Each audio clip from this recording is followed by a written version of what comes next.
He marries his enemy's daughter for revenge, but the scars on her body render him speechless. Alessandro De Luca returns to Chicago after 8 years in exile with a single goal: to destroy the Moretti family from within. Marriage is the weapon. The girl is the pawn. But the first night he sees her back, covered in burns, whip marks, and misaligned fractures, he realizes he's aimed at the wrong person, and his real enemy is still sleeping soundly in his mansion. Like and comment the city you're watching to let me know how far this story has progressed. Don't miss a second. The rain came in sideways off Lake Michigan, turning the October streets into black mirrors that reflected nothing useful. Alessandro De Luca stood at the floor-to-ceiling window of the penthouse suite he'd rented under a false name, watching Chicago bleed neon into the wet pavement 40 stories below, and he felt nothing he hadn't felt in 8 years. That was the point. He'd spent the better part of a decade burning every feeling down to the root until what remained was something cleaner and far more dangerous than rage. Rage made mistakes. Rage telegraphed itself. What Alessandro carried now had no name that fit neatly in English or Italian. It was more like architecture, something built in the dark load-bearing wall by load-bearing wall until the structure could hold the weight of what was coming. He pulled his phone from his jacket pocket and checked the time. 11:47. His flight from Zurich had landed at O'Hare 6 hours ago, and he'd taken a car service, paid cash, told the driver he was visiting family. The driver had looked at him in the rearview mirror once and then decided, correctly, not to look again. Marco Rinaldi was waiting for him in the suite's dining area with 2 cups of espresso cooling on the marble table and a manila folder thick enough to be mistaken for a small novel. Marco was 51, built like a former heavyweight who'd spent the last 20 years behind a desk instead of a corner, and he'd been Alessandro's father's consigliere before the world ended. That made him the only man alive Alessandro trusted past the length of his own arm. "You look like shit," Marco said by way of greeting. "I look exactly how I'm supposed to look." Alessandro sat down and pulled the folder toward him without touching the espresso. "Tell me it's clean." Every thread tied back 6 months minimum. Cook County Clerk's office, the appellate judge, the property records, all of it moved through 3 separate shell companies, 2 of which don't technically exist anymore. Marco wrapped both hands around his own cup. "You've been back in this city 6 hours, and you're already the 3rd largest commercial property owner in the loop. Vittorio hasn't connected it yet. He will. Yes, but not until after." Alessandro opened the folder. The first page was a photograph, surveillance, distance lens, slightly grainy in the way that suggested it was taken without the subject's awareness. A woman walking down a tree-lined street in Lincoln Park. Dark coat, dark hair pulled back. She moved with her shoulders drawn inward, like someone who'd learned at some point that taking up space was an invitation for consequences. Isabella Moretti, 28 years old, Vittorio Moretti's youngest daughter, the only one the public had barely seen in 4 years.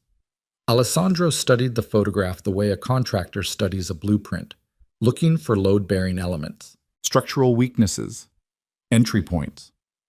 "She lives in the family house?" he asked. "East wing, separate entrance, but she doesn't use it much. Goes out maybe twice a week, grocery store, sometimes a walk. Always one of Vittorio's men within 30 feet. Marco paused.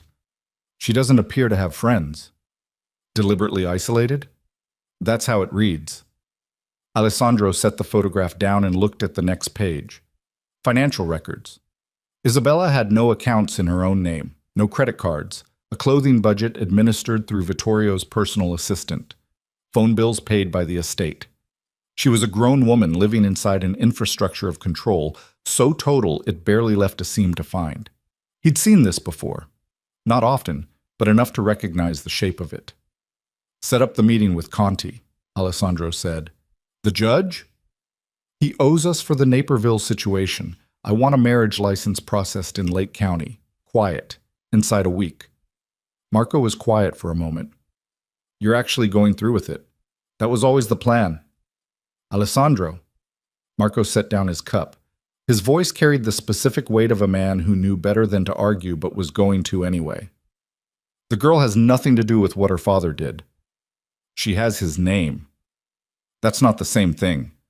Alessandro looked up from the folder. His eyes were dark brown, almost black in the low light of the suite, and whatever lived behind them had stopped being comfortable to look at directly sometime around his 23rd year. You think I'm going to hurt her? I think your plan requires using her, which is not the same as hurting her, but it's not far from the door either.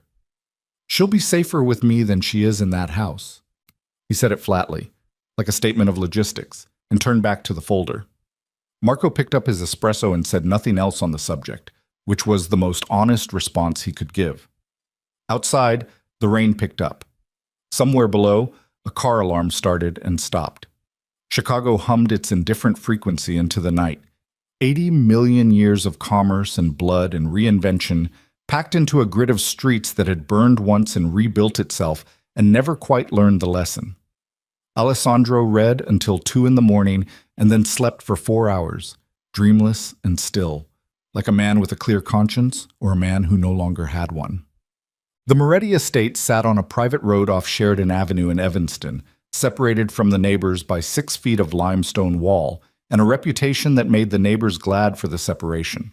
It was a Tudor revival built in the 1920s, the kind of house that had hosted 3 generations of power lunches and quiet funerals and conversations that never made it into any record. Vittorio Moretti had inherited it from his father and had spent 40 years making sure it would never leave the family's hands. Alessandro drove past it twice on a Tuesday afternoon in a rental car with Illinois plates. He didn't slow down. He simply looked and cataloged and drove away. He'd done his homework on Vittorio Moretti long before he'd returned to Chicago. Some of it he'd carried for 8 years like a stone in his chest. The rest he'd assembled methodically in Zurich and then in Milan, and then in the months before his return, piece by piece, the way you assemble something you intend to eventually dismantle. Vittorio was 71 now, prostate cancer, stage 2, diagnosed 14 months ago, and apparently responding to treatment well enough that he continued operating with his full faculties intact. He still chaired the weekly meetings of what remained of the North Shore Syndicate's legitimate face, a holding company called Meridian Consolidated that technically dealt in commercial real estate and port management. He still had dinner every Thursday with the 3rd District Alderman.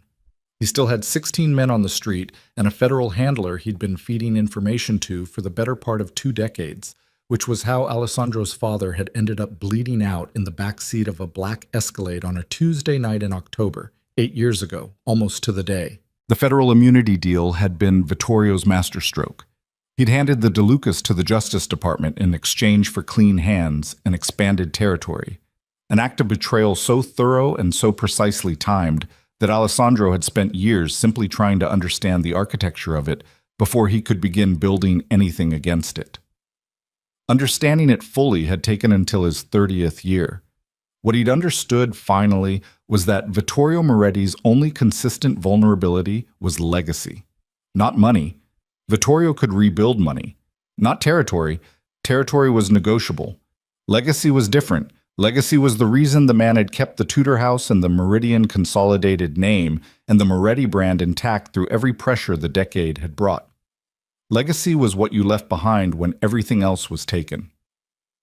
Alessandro intended to be inside the legacy before Vittorio understood what was happening. Marrying Isabella would accomplish 3 things simultaneously. It would give Alessandro legal standing to access certain Moretti financial instruments that Isabella technically held partial interest in through her mother's estate. It would publicly bind the DeLuca name to Moretti blood, which was a symbolic humiliation Vittorio would feel in his chest every morning he woke up. And most importantly, it would install Alessandro inside the one structure Vittorio had spent 40 years protecting. Vittorio wouldn't refuse. Alessandro had taken considerable care to ensure that refusing would cost more than accepting. 3 of Vittorio's subsidiary operations had already been quietly strangled. Not enough to panic the old man, enough to make him feel the walls moving inward. The marriage proposal, delivered through intermediaries as a business arrangement, would arrive as a lifeline dressed up as an insult. Vittorio would accept because Vittorio always chose survival over pride when survival was still an option. He accepted on a Wednesday.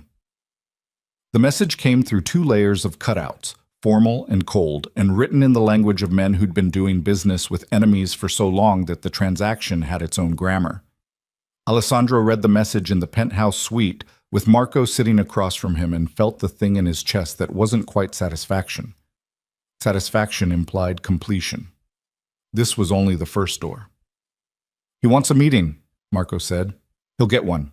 At the signing." Alessandro folded the message and set it down. "He doesn't get to look me in the eye before that. He doesn't get to take my measure before I'm already inside the house." "And the girl? Does she know?" Alessandro was quiet for a moment. Outside the window, the lake was steel gray and flat under a November sky that couldn't commit to any weather. "She'll be told what she needs to be told." Isabella Moretti found out about the marriage the way she found out about most things that affected her life, through her father's assistant, delivered as a fait accompli rather than a conversation, with a timeline so compressed it barely allowed for the processing of breath.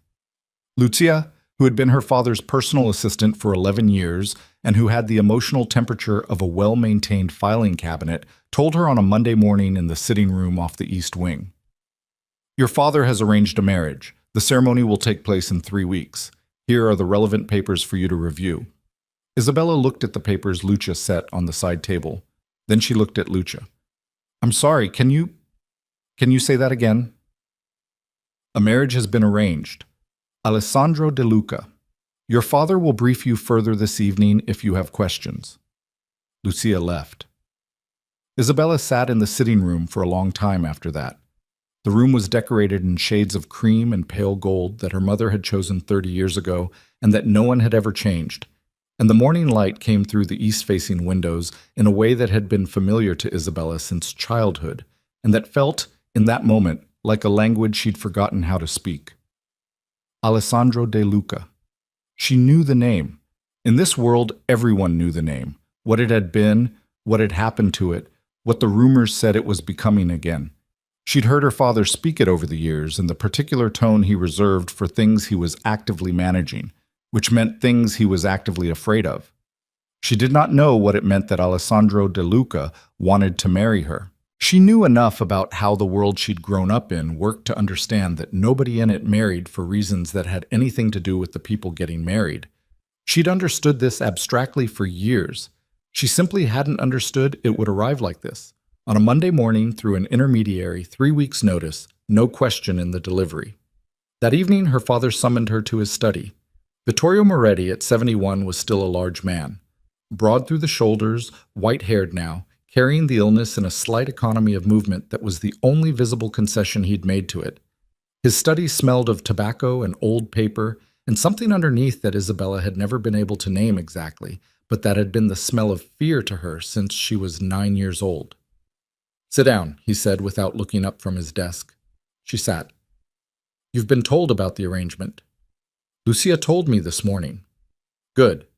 He turned a page on his desk. "The ceremony is in 3 weeks. You'll conduct yourself appropriately. You'll sign what's put in front of you. You will not discuss our family's affairs with De Luca under any circumstances." Isabella's hands were in her lap. She kept them still. "What does he want?" Her father looked up then. His eyes were pale blue, and they'd been doing a particular thing to her since childhood. A flat, assessing look that was almost clinical, like he was determining structural load. "That's not your concern. He wants something. People like him don't." "Isabella." The word was a door closing. "You will do what you're told. That's the entirety of your role in this." She looked at him for a moment. Then she looked down. "Yes," she said. "I understand." She left the study and walked back to the East Wing through corridors she knew by heart and closed the door of her room behind her and stood with her back against it in the dark. Her hands were shaking slightly. She pressed them flat against the door behind her until the shaking slowed. She thought, at least it would be a different house. The thought frightened her a little, how clearly it came, how uncomplicated it felt. She'd been inside this house for 4 years as something that was technically not a prisoner and that was functionally nothing else, and the prospect of being handed to a man who almost certainly intended to use her as leverage in a war she didn't fully understand was sitting inside her chest with an almost peaceful quality, which told her something about the last 4 years that she preferred not to look at directly. The wedding was held on a Friday evening in late November. The venue was a private event space in the West Loop that Alessandro had rented for the occasion. Deliberately not a hotel, not a restaurant, not any place with staff who would remember it warmly. The room held 40 people, 15 of Alessandro's inner circle, 12 of Vittorio's, a handful of required legal witnesses, and a justice of the peace who had been paid enough to process the ceremony quickly and remember it vaguely. Isabella wore a dress that Lucia had selected. Ivory. Structured. The kind of dress that communicated occasion without communicating feeling. Her hair was up. She wore her mother's pearls because they were the only piece of jewelry she actually owned. She'd met Alessandro De Luca for the first time 40 minutes before the ceremony, in a small anteroom off the main space. Their introduction had been brokered by Marco, who'd briefly outlined the arrangement in language so businesslike it had the texture of contract law. Alessandro had looked at her across the anteroom with those dark, unreadable eyes and said, "You understand what this is?" It wasn't a question. "I think so," she said. "It's a business arrangement. You'll have everything you need. You won't be mistreated." He said it the way someone says a thing they've prepared to say, which was its own kind of information. "I need you to behave as a wife in public. In private, I don't particularly care what you do." She nodded. He'd looked at her for another moment, like he was checking her for something. Structural soundness, maybe. Load-bearing capacity. Then he'd turned and walked out of the anteroom, and she'd stood there in the ivory dress with her mother's pearls and felt the specific texture of a door closing behind her that she hadn't opened herself. The ceremony lasted 11 minutes. Vittorio Moretti sat in the front row with the expression of a man swallowing something bitter and was doing it with enough practice that only someone who knew the tell would notice. Alessandro stood at the front of the room in a dark suit, perfectly still, perfectly composed, and when he slid the ring onto Isabella's finger, he looked at her hand and not at her face. She said the words when she was supposed to say them. Her voice was steady. She'd had years of practice at keeping her voice steady in rooms that required it. When it was done, the assembled men shook hands with each other in the manner of parties concluding a negotiation. There was champagne briefly, and nobody drank much of it. Vittorio left before 9 without speaking to Isabella directly. She watched him go from across the room and felt something she didn't examine closely. Alessandro appeared at her shoulder. "Car's ready." "Okay," she said. They rode in silence to the lakefront penthouse. His driver took Lakeshore Drive north, and the lake was black and massive on their right, and the city lights scattered across it like something had broken. Isabella sat with her hands in her lap and looked at the water and did not try to make conversation. He didn't either. The penthouse was on the 42nd floor of a glass building in Streeterville. It was large and precisely furnished and had the quality of a place designed by someone with excellent taste and no particular warmth. Everything correct, nothing soft. Isabella stood in the entryway with her small overnight bag. Lucia had told her the rest of her things would be delivered, and looked at the space she now technically lived in. "Your room is down the left hall," Alessandro said, dropping his jacket over a chair with the ease of a man in familiar territory. "Take whichever one you want. There are 3. She took the room at the far end because it had the best view of the lake and because it was the farthest from the main bedroom. She unpacked her overnight bag. She hung her mother's pearls on the small hook beside the mirror. She changed out of the ivory dress and folded it carefully and put it in the closet because old habits died slowly, and she'd learned at some cost not to leave things in disarray. Then she sat on the edge of the bed in the dark room with the city below her and the lake beyond it, and she put her face in her hands and breathed. Not crying, just breathing, making sure she was still in there. She was. The first 2 weeks were a study in parallel occupancy. Alessandro worked from the penthouse most mornings, phone calls conducted in the study behind a closed door, meetings at undisclosed locations, Marco coming and going at hours that paid no attention to convention. He ate at odd times, slept less than seemed sustainable, and moved through the penthouse with the single-minded efficiency of a man for whom every domestic space was simply another operational environment. He was not unkind. He was also not present in any way that required reciprocation. He said good morning when their paths crossed in the kitchen. He asked once if her room was comfortable. He had someone deliver the rest of her things from the Moretti estate in labeled boxes that arrived on a Thursday. And when Isabella spent an afternoon unpacking them in the far bedroom, no one came to watch. She found tentatively that the absence of observation was itself a form of relief she hadn't expected. She started sleeping better. Not well. The nightmares were old and stubborn and didn't care about geography, but better. She started keeping a sketchbook on the nightstand. She'd had to hide the sketchbooks at her father's house, which in retrospect seemed like an absurd detail in the larger catalog of that time, but it had mattered anyway. Here, she simply left it on the nightstand. 3 weeks in, on a Thursday night in December, Alessandro came home at 2 a.m. when she happened to be awake. Sitting in the kitchen with tea, she wasn't really drinking and staring at the window at the lake below. He stopped in the kitchen doorway when he saw her. "Couldn't sleep?" he asked. "I sleep fine," she said, which was the reflex answer before the honest one caught up. "Not always." He looked at her for a moment. Then he went to the cabinet and got a glass and poured 2 fingers of whiskey and stood at the counter drinking it without any apparent urgency. He was wearing the jacket he'd come in with, and his tie was loosened, and there was something around his jaw that looked like someone had swung at him, and he'd moved, but not quite enough. "You're hurt," she said. He glanced down as if reminding himself. "Not badly." "Your jaw. I know where it is." He finished the whiskey. "Go to sleep, Isabella." She went.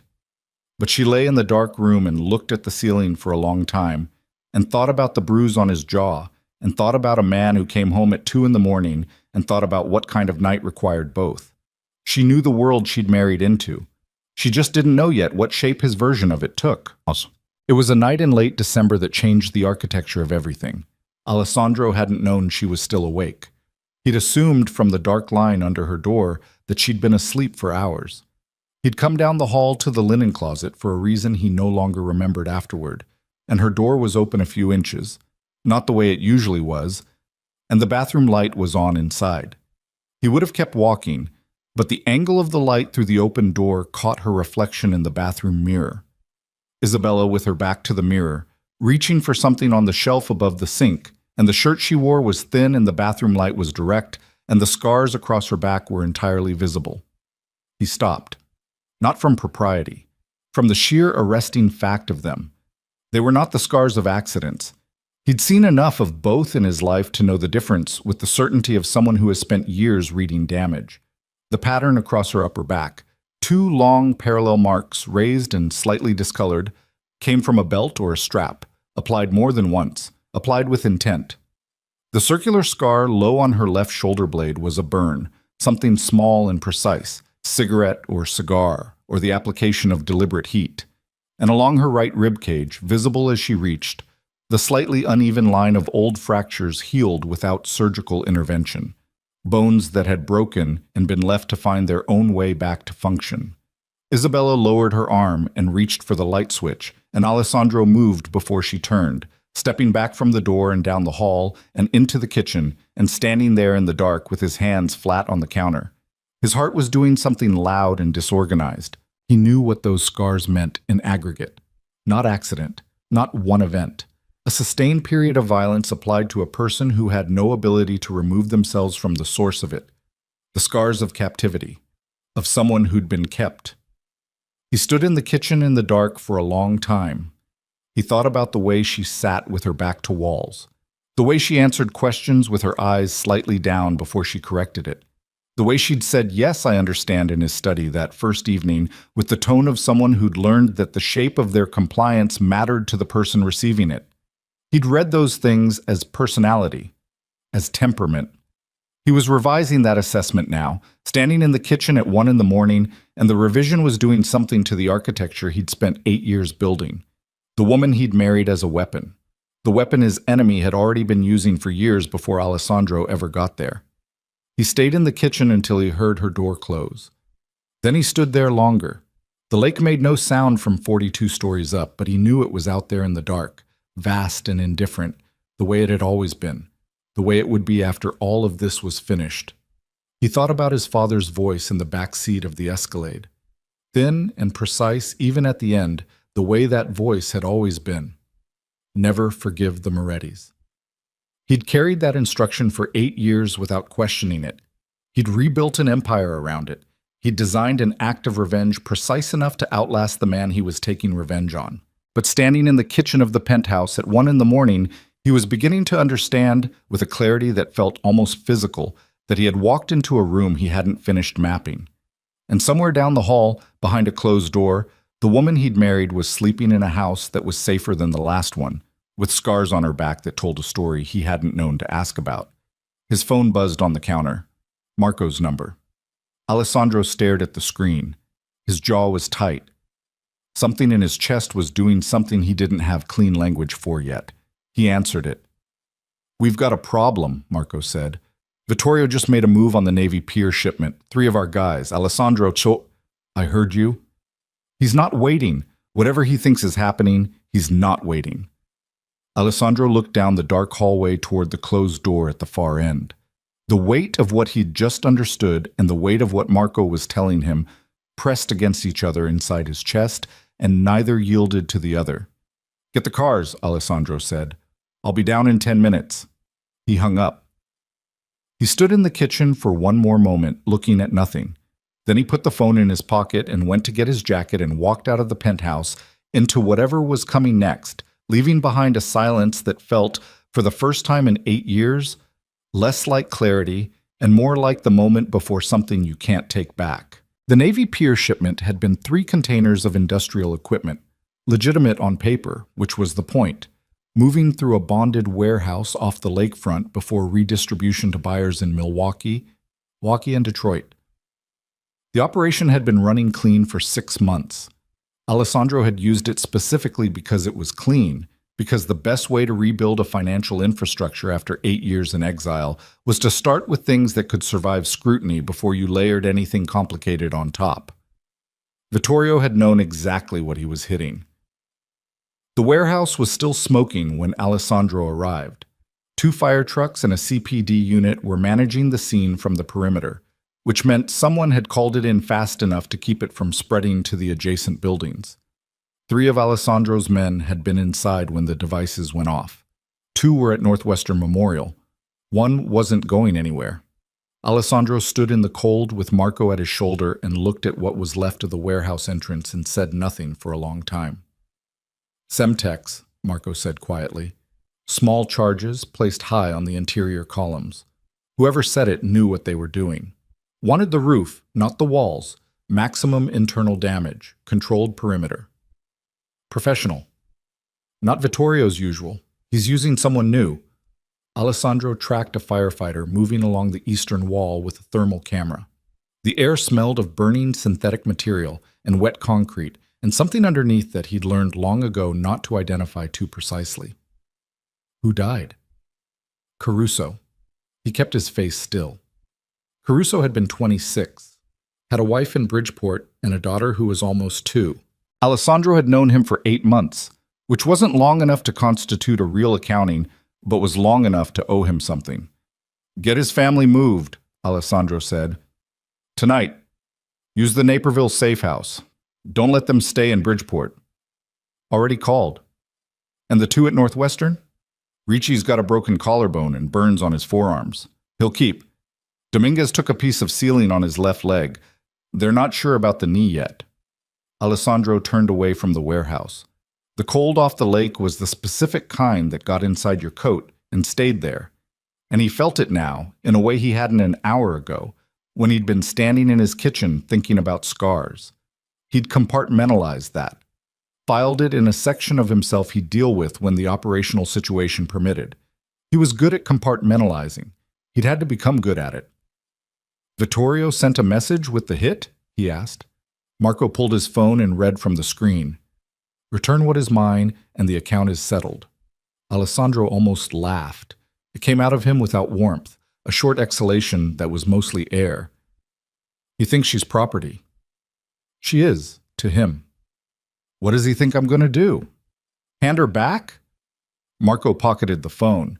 He looked at Alessandro carefully, the way he'd been looking at him since they'd arrived, with the specific attention of a man waiting to understand something. "What are you going to do?"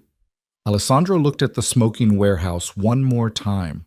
One dead, two hurt, a clean operation burned to the foundation because Vittorio Moretti believed that Alessandro De Luca could be pressured into returning a woman the same way you pressured someone into returning a stolen car. The miscalculation was almost insulting. "Tomorrow morning," Alessandro said, "I want every Moretti subsidiary operation in Cook County under surveillance. Every truck, every warehouse, every handshake meeting. I want to know the shape of everything he has left before I start taking it apart." "And Isabella?" Alessandro started walking toward the car. "She stays where she is."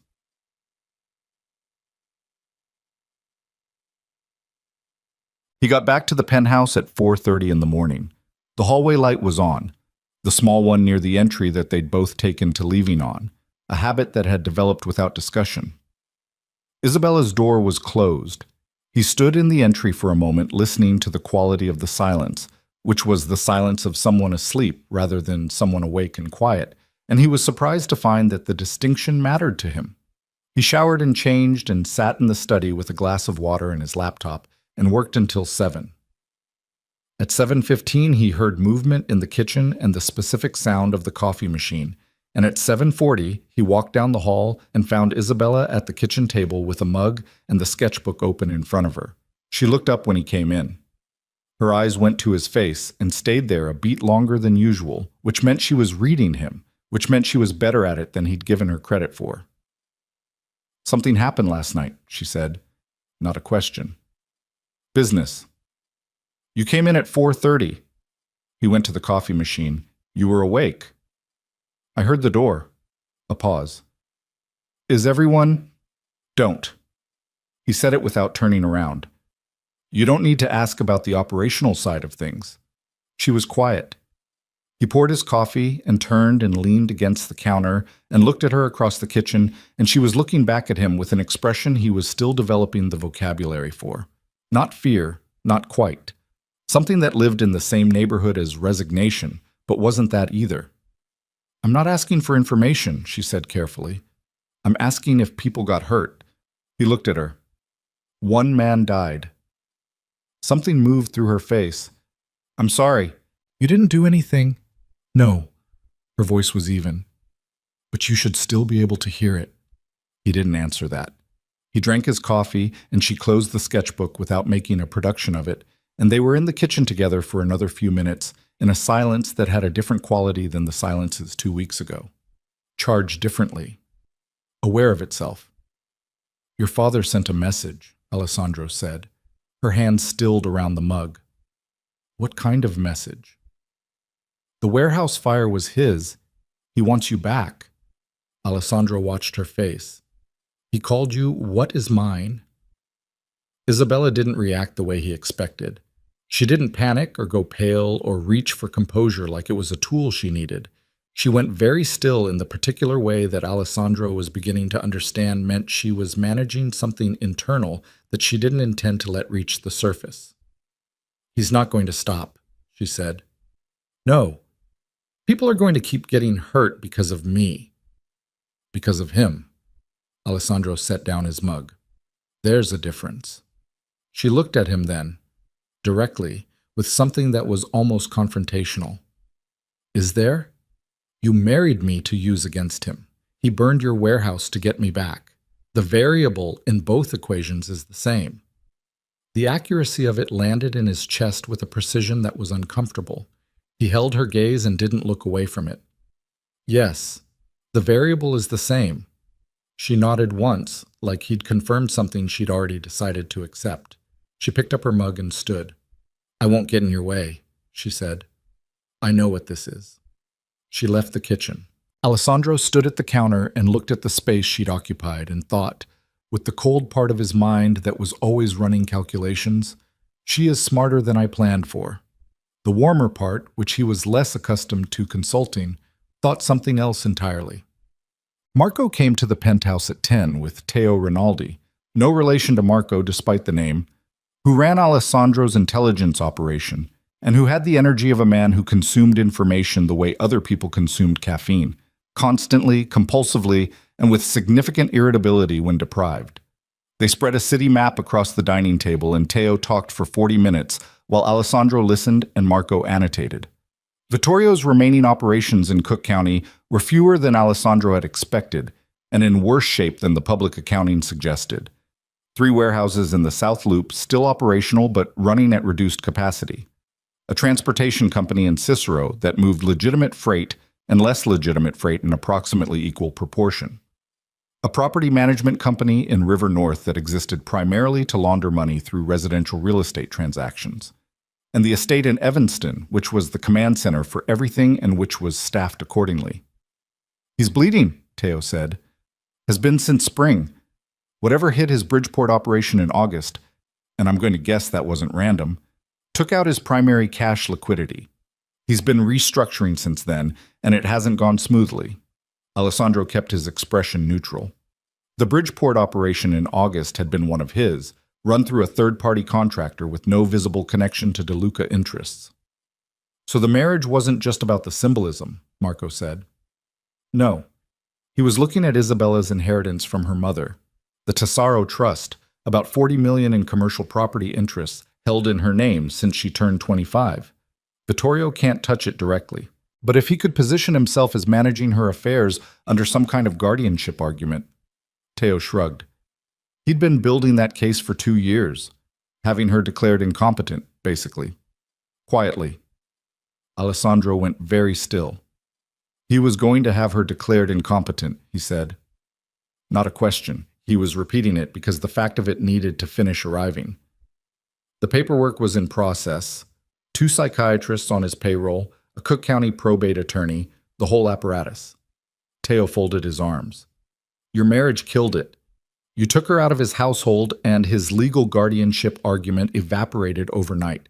That's why he moved so fast on the warehouse. He's not just sending a message, he's panicking." The silence in the room lasted several seconds. "Where is this documented?" Alessandro asked. "I've got the probate filing references, the psychiatrist's names, the attorney. I want copies of everything." He looked at Marco. "Everything." Marco nodded slowly, watching Alessandro's face with the careful attention he'd been giving it since last night. "Alessandro, don't. I'm just going to observe that your investment in this situation appears to be evolving.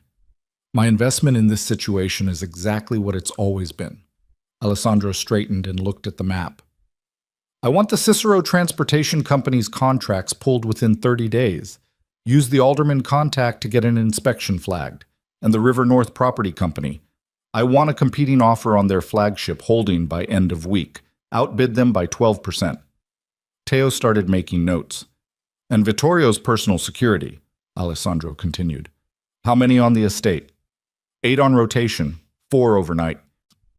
"Does he ever leave without the full detail?" "Thursday dinners with Alderman Purcell. He takes 2 men, uses the Evanston side entrance, not the main gate, and he's usually back by 10. Alessandro nodded. "Not yet. But the Thursday detail was going in the file." After Teo left, Marco stayed. He sat at the dining table after the map was rolled away, and he drank his espresso and he looked at Alessandro across the table with the look he'd had since the warehouse. "Say it," Alessandro said. "She's not what you thought she was." "No." "What are you going to do about that?" Alessandro looked at him. "Nothing has changed. You found out that Vittorio was in the process of legally imprisoning his own daughter to steal $40 million, and you think nothing has changed. The operational parameters, Alessandro." Marco's voice had the specific weight of a man who'd known you since you were 22 and wasn't going to pretend otherwise. "You're not an operational parameter. You're a person. Occasionally." Alessandro said nothing. "She's been living in that penthouse for 3 weeks, and you haven't said 10 consecutive words to her," Marco said. "And I've known you long enough to know that's not indifference. That's you being careful with something."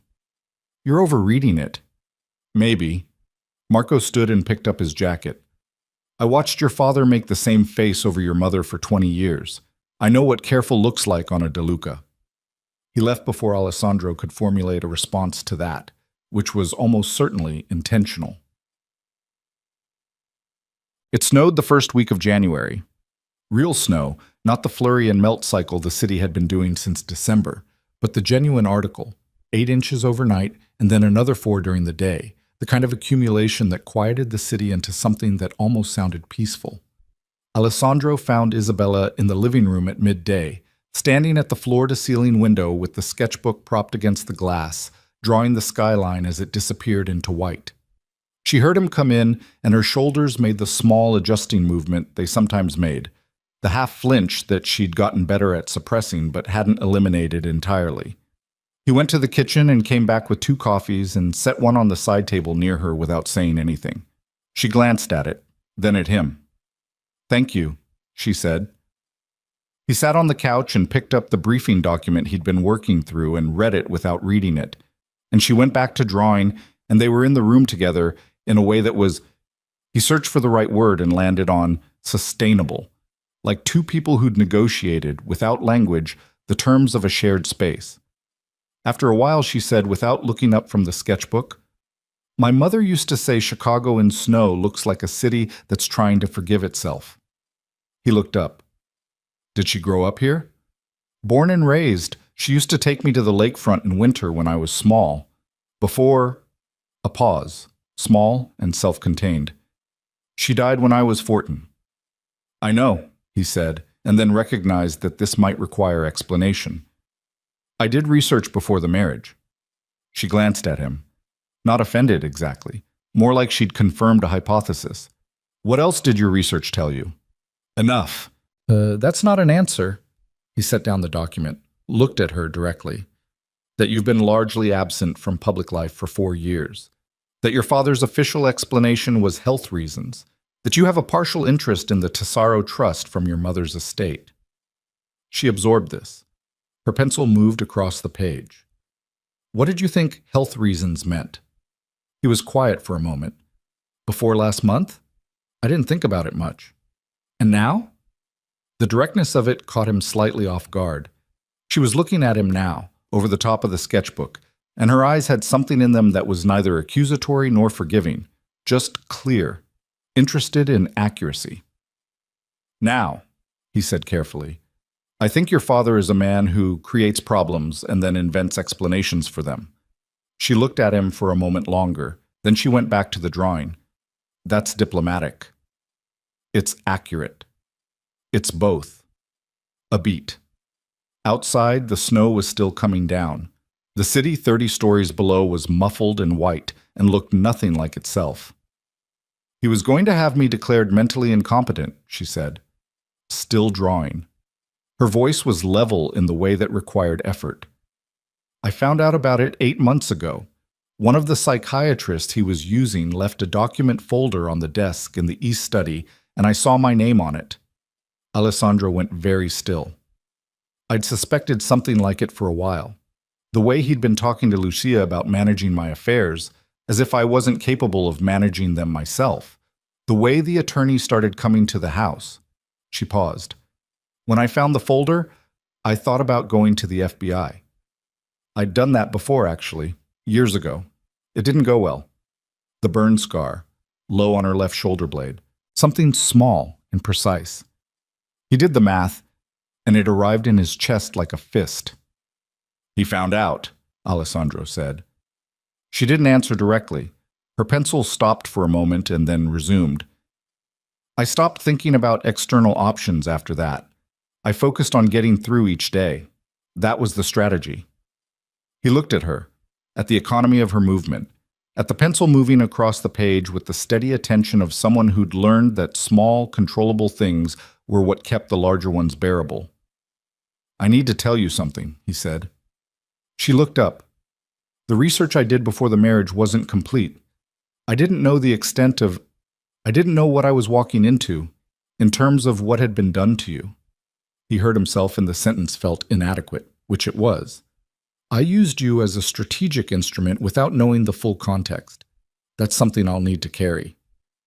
She looked at him for a long moment. Her expression was complicated in a way he couldn't fully decode. "You didn't hurt me," she said finally.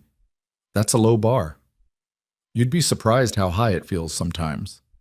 The snow came down outside. Neither of them spoke for a while. He picked up the document again, and she went back to the drawing, and the city below them kept doing its patient, indifferent thing. The call from Vittorio came on a Tuesday night. Alessandro was in the study when Marco knocked and came in with the expression that meant something significant. "Vittorio, on your private line. He somehow has the number." "That's information in itself." Alessandro picked up the phone. Waited. "Alessandro." Vittorio's voice was the same as Alessandro remembered it from 20 years of peripheral contact, smooth, unhurried, the voice of a man who'd practiced authority so long it had fused to his vocal cords. "You've been busy." "I have." "The Cicero operation, the River North property, the inspection flag on the transportation company." A pause. "That's not the behavior of a man who married my daughter for legitimate reasons." "No," Alessandro agreed. "It isn't." Silence on the line, the silence of a man recalculating. "What do you want?" Vittorio asked. "Everything." "That's not a negotiating position." "It wasn't meant to be." Another silence, longer this time. When Vittorio spoke again, something had changed in the texture of his voice. Still smooth, but with something underneath it that Alessandro recognized as the specific register of a man who was considering violence. "She won't protect you. Whatever you think you've built with her in 3 weeks, it won't hold against what's coming." "I'm not asking her to protect me." "Then why keep her? You've already made your point. The marriage is legally registered. The Tesoro trust access is frozen. You've cost me." A brief pause that might have been calculation. "Considerable. You've made your point. Return her and we negotiate from there." Alessandro was quiet for a moment. He looked at the city through the study window, black and cold and full of things moving in the dark. "She's not coming back to you," he said. "Not now. Not ever. If you want to negotiate something, negotiate what's left of your empire. You've got about 4 months of runway before I own every legitimate face your operation has." He ended the call. Marco looked at him from across the study. That went cordially. "He's going to move again." "I know." "Get the compound ready, outside the city. I want it fully staffed by the weekend." Alessandro set down the phone.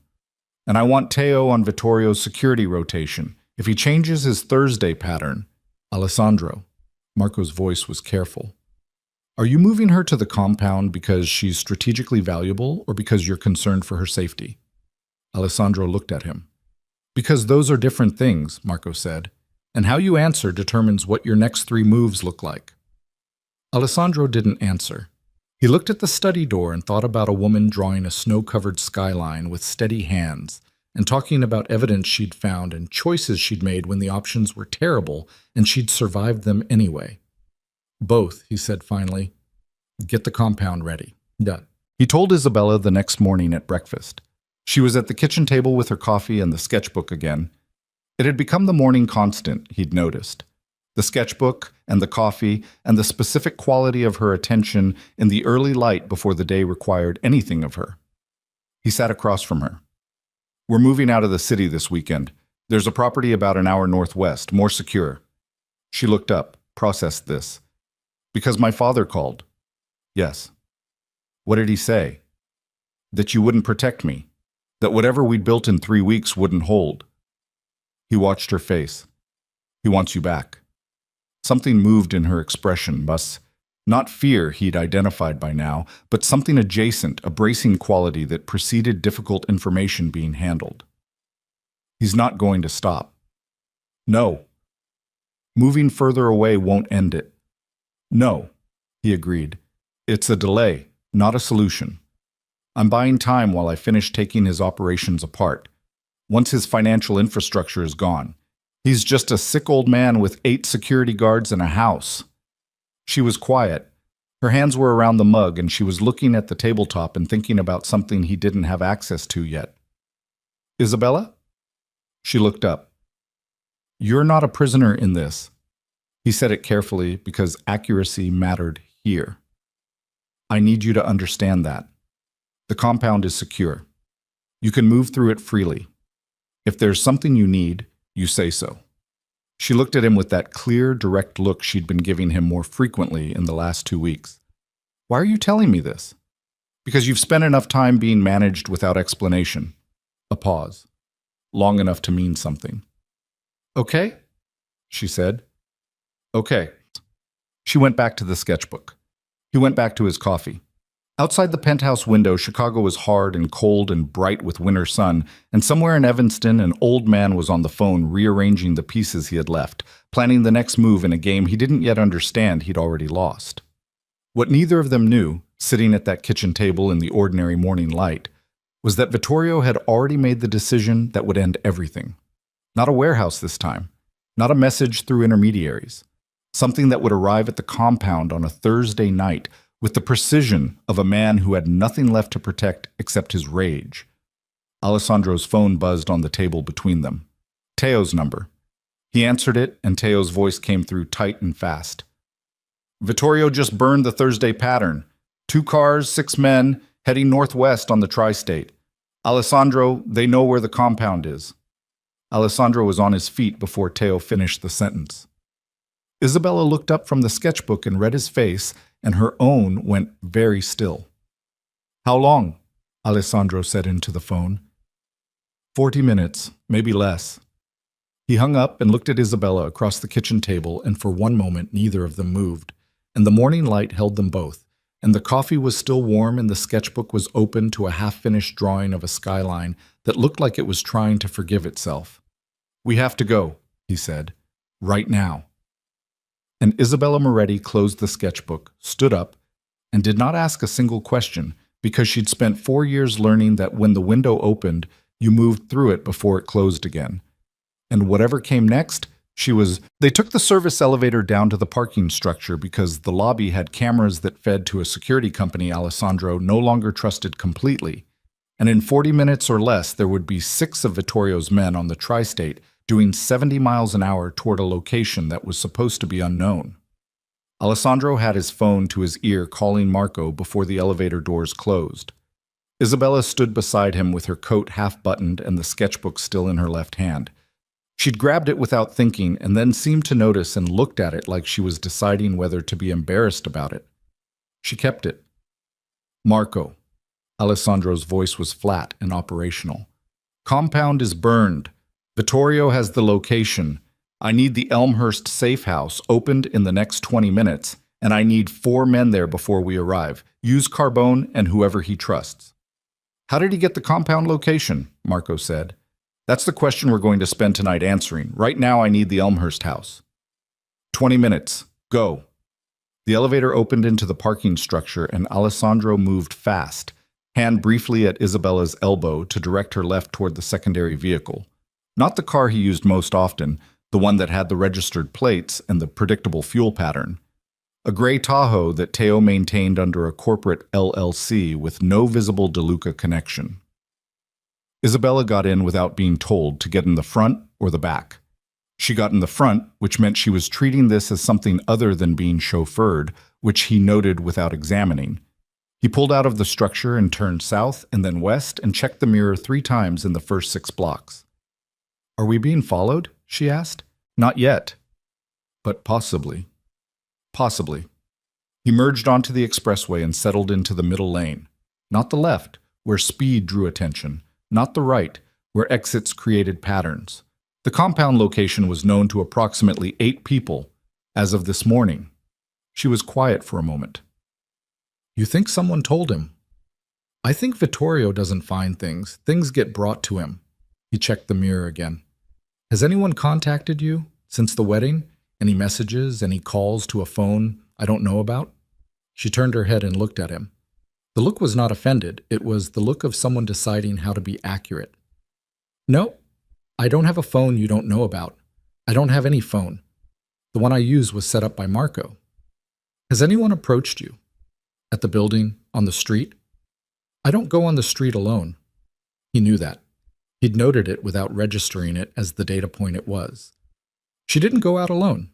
She existed in a radius defined by the penthouse and wherever Marco or one of Alessandro's men was within visual range, which was the same operational footprint she'd had at Vittorio's estate and which she'd replicated here not because Alessandro had required it, but because 4 years of a specific kind of conditioning left marks that didn't care about changed addresses. He didn't say any of this. The expressway opened up west of the loop, and he pushed the Tahoe to 75. "I believe you," he said. She looked at the road ahead. "That's the second time you've said something I didn't expect." "What was the first?" "When you said you'd need to carry what you didn't know. About me." A pause. "People in your world don't usually talk like that." "No." "Why do you?" He thought about it. The expressway moved under them. The city was thinning out to either side, the dense vertical compression of the urban core giving way to the horizontal sprawl of the inner suburbs, and the January sky was white and low, and pressing down on everything. "My father talked like that," he said finally. "He was a precise man. He believed that imprecise language created imprecise outcomes." A beat. "He also believed that owning your failures was the only way to avoid repeating them." He sounds like someone worth listening to. He was. Alessandro's hands were steady on the wheel. For 22 years. She didn't ask anything further. She understood what the number meant. They drove the rest of the way to Elmhurst in silence that had the texture of two people sitting with something rather than running from it.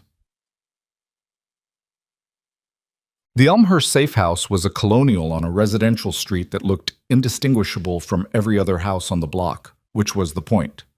Carbone, 43, former military bearing that had softened into something more civilian, but not by much, had the door open before Alessandro pulled into the garage.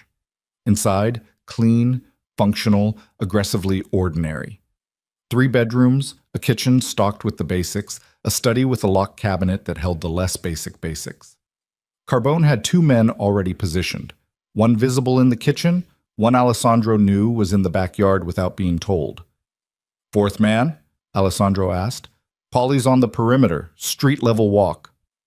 "Good." Alessandro set his keys on the table. "Nobody in or out without my direct authorization." "Nobody." Carbone glanced at Isabella with the professional absence of curiosity that good security people cultivated and said nothing. Isabella stood in the living room of the colonial and looked around it with the specific expression of someone cataloging a new space for each exit routes and threat vectors, which told Alessandro something about what 4 years inside her father's house had taught her that she probably didn't know she was broadcasting. "You're all right?" he asked her. She looked at him. "I'm fine." "The room at the top of the stairs. Take it." She went upstairs without argument. He heard her footsteps on the stairs, and then the quiet close of a door, and then nothing. He sat down at the kitchen table with Carbone and called Marco. Bottom. Marco arrived 40 minutes later with Teo and the specific expression of a man who'd been running the same bad calculation through his head for the duration of a 40-minute drive and hadn't found a version of it that came out well. They spread what they had on the kitchen table. The compound's location had been in 8 people's direct knowledge: Alessandro, Marco, Teo, Carbone, and 4 members of the inner operational circle. Of those 4, Bianchi, Ricci, Dominguez, and a man named Crane, who'd come into the organization 18 months ago through a referral Alessandro had trusted. Only one had been in Vittorio's territory in the preceding 6 weeks. Teo had pulled phone records. It took him 12 minutes at the kitchen table with his laptop. "Crane," he said. He turned the laptop so Alessandro could see the screen.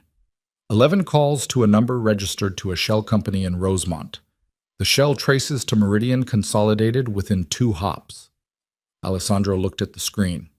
He looked at it for a long time without saying anything. Crane had been in the compound twice. Once for the initial setup walkthrough, once for a security review 3 weeks ago. Both times with full access to the layout, the staffing rotation, the approach roads. "Where is he now?" Alessandro asked. "His apartment in Wicker Park, as of an hour ago," Teo said. "He doesn't know we know yet." "Keep it that way." Alessandro stood. His voice had gone to the place it went when the operational necessity overrode everything else. Not cold, exactly, but evacuated of anything that wasn't utility. "I want him brought in tonight, quietly. No noise in the building, No scene. Marco was watching him. And then? And then we find out everything he told Vittorio. Everything. He looked at Marco. Everything, Marco. Marco nodded once, slowly, like a man accepting the terms of something he didn't like but understood. It'll take a few hours. I know. Alessandro. Teo was still looking at the laptop screen. His voice had a different quality than usual. Less the clipped efficiency of the intelligence operator and more the voice of someone who'd found something else and wasn't sure how to introduce it. There's a second number. Alessandro looked at him. Crane was making calls to Meridian, but there's also a number that called the compound's landline 3 times in the last 2 weeks. Landlines listed under the LLC, theoretically unlisted. The number that called it, Teo paused. It traces to the Moretti estate directly, not a shell. The estate's main residential line. Vittorio calling the compound directly, Marco said, testing whether anyone would answer. No. Teo turned the laptop again. The calls were made at 11 p.m., 12:30 a.m., and 1 a.m. on 3 separate nights.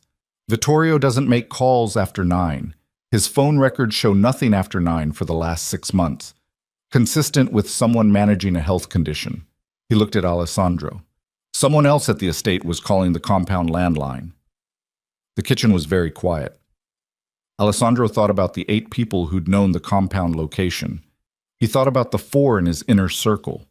He thought about Crane and the Rosemont Shell Company and the careful, patient architecture of an infiltration that had been running for 18 months. He thought about the estate's main residential line, who at the Moretti estate would have the compound number and a reason to call it in the middle of the night. And who would Vittorio trust enough to use as a secondary channel without necessarily knowing they were being used? He thought about a woman upstairs in the room at the top of the stairs with a sketchbook and her mother's pearls. Run the timeline, he said. His voice came out level. He was proud of that, technically. The 3 calls to the landline. What dates? Teo told him. Alessandro stood very still. December 28th, January 3rd, January 9th. December 28th was 4 days after Isabella had overheard Alessandro tell Marco the full compound address during a phone call he'd taken in the study with the door open. He remembered it specifically because he'd been distracted and he'd been sloppy and he'd told himself it didn't matter because the study was secure. January 3rd was the morning after he and Isabella had sat in the kitchen in the snow and she'd told him about the psychiatrist's folder and the FBI and the burn scar. The morning after he'd told her the compound was more secure. January 9th was yesterday. He put both hands flat on the kitchen table and looked at them. It might not be her, Marco said carefully. Alessandro didn't answer. The estate line could be accessed by any of Vittorio's staff, Lucia, the security rotation, someone with access to Marco. Alessandro's voice was quiet. Stop. Marco stopped. The kitchen held the specific silence of men sitting with something none of them wanted to be the first to name. Alessandro straightened. He took a breath in through his nose and let it out slow, and when he looked up, his face had done the thing it did. The thing he'd taught it to do over 22 years of operational necessity, where it showed nothing that could be read and used. Bring Crane in, he said. Get me whatever he knows by midnight. I'll handle the rest. He left the kitchen and went upstairs. He stood outside the door at the top of the stairs for a moment. He could hear nothing from inside. He knocked twice. Come in, she said. She was sitting on the bed with the sketchbook closed on her lap and her coat still on, like she hadn't been sure how settled to make herself. She looked up when he came in and something in her face shifted. Not the flinch, not the brace, something more specific. Reading him. She was reading him the way she'd been getting better at doing, and whatever she was reading was making her very still. He stood in the middle of the room and looked at her. He thought about how to do this. He'd run interrogations. He'd had conversations designed to extract specific information from people who didn't want to provide it. He knew the shapes of them. He knew that the most efficient version started with what you knew and watched what moved. The compound's location was known to 8 people, he said. We've identified one of them as a Moretti informant, a man named Crane. He watched her face. We've also identified a second channel, Calls from your father's estate to the compound land line. She was looking at him. Her expression had not changed in any dramatic way. She was holding the sketchbook in both hands now, a small adjustment. 3 calls, he said. On dates that correspond to information you and I discussed. Directly. The silence stretched. You think I made those calls, she said. I think someone at the estate made those calls. From my father's residential line. Yes. She looked at him for a long moment. Her jaw had a set to it that he hadn't seen before. Something firmer than the careful composure she usually maintained. I told you, I don't have a phone outside the one Marco set up. The calls weren't from a cell phone. Then, she stopped. Something crossed her face. Not the look of a person calculating a cover story. The look of a person running backward through events and finding something. Lucia, she said. He waited. Lucia has access to the estate's main line. She manages my father's communications. She managed mine too, when I was still there. She knows his entire operation. Isabella's voice was steady, but her hands on the sketchbook had gone white at the knuckles. She also, when they were moving my things from the penthouse when they brought my boxes, Lucia supervised the packing. She would have had access to every room in the East Wing for 3 hours. The compound address was on a document in the East Wing study? Alessandro asked. I don't know. Was it? He thought about it. The East Wing study. No. He'd been in that study once, early, and he hadn't left anything there. But the sitting room off the main hall had a side table where Marco sometimes left documents briefly, and the East Wing entrance connected through. He stopped that thought, ran it again more slowly. 3 weeks ago, Marco had brought a briefing document to the penthouse and left a copy on the side table off the main entry. The side table that was visible from the East Wing hallway. Alessandro had found it still there the next morning and filed it, and the document had contained on its 3rd page the compound address embedded in a property assessment. Lucia had been at the penthouse the day the boxes were delivered. Alessandro remembered her specifically, upright, efficient, moving through the penthouse with the assurance of someone performing a task for her employer rather than a favor for the person whose belongings were being moved. He'd registered her as a non-threat because she was Vittorio's creature doing Vittorio's logistical work, and he'd been focused on other things. He looked at Isabella. When Lucia was here, he said carefully, overseeing the boxes. She was here for about 2 hours. Isabella's voice was very even. She went through every room to make sure nothing had been missed, including the entry hall. Yes. Alessandro stood in the middle of the room and felt the architecture of the last 3 weeks shift slightly, the way a building shifts when you find the load is being carried differently than you designed for. Not collapse. Redistribution. She found the address on the document Marco left, he said. It wasn't a question, but it was still running through his processing. And she took a photograph or memorized it, or she has a photographic memory, Isabella said. My father specifically hired her for it. The steadiness of her voice was extraordinary.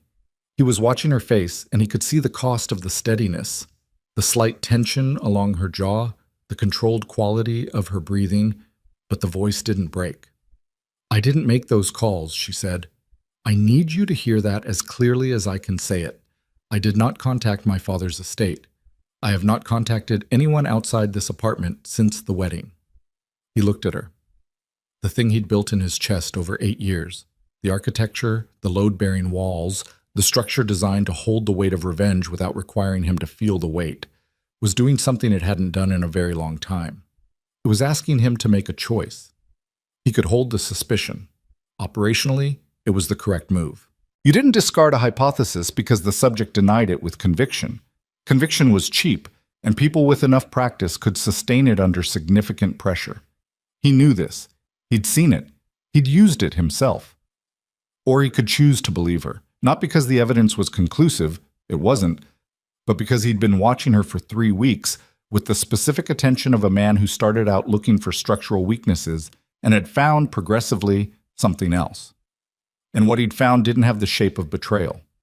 It had the shape of someone who'd survived so long inside a system of control that escape had begun to feel theoretical, and who was still, Despite all of it, managing to be honest in a room with a man who'd married her as a weapon.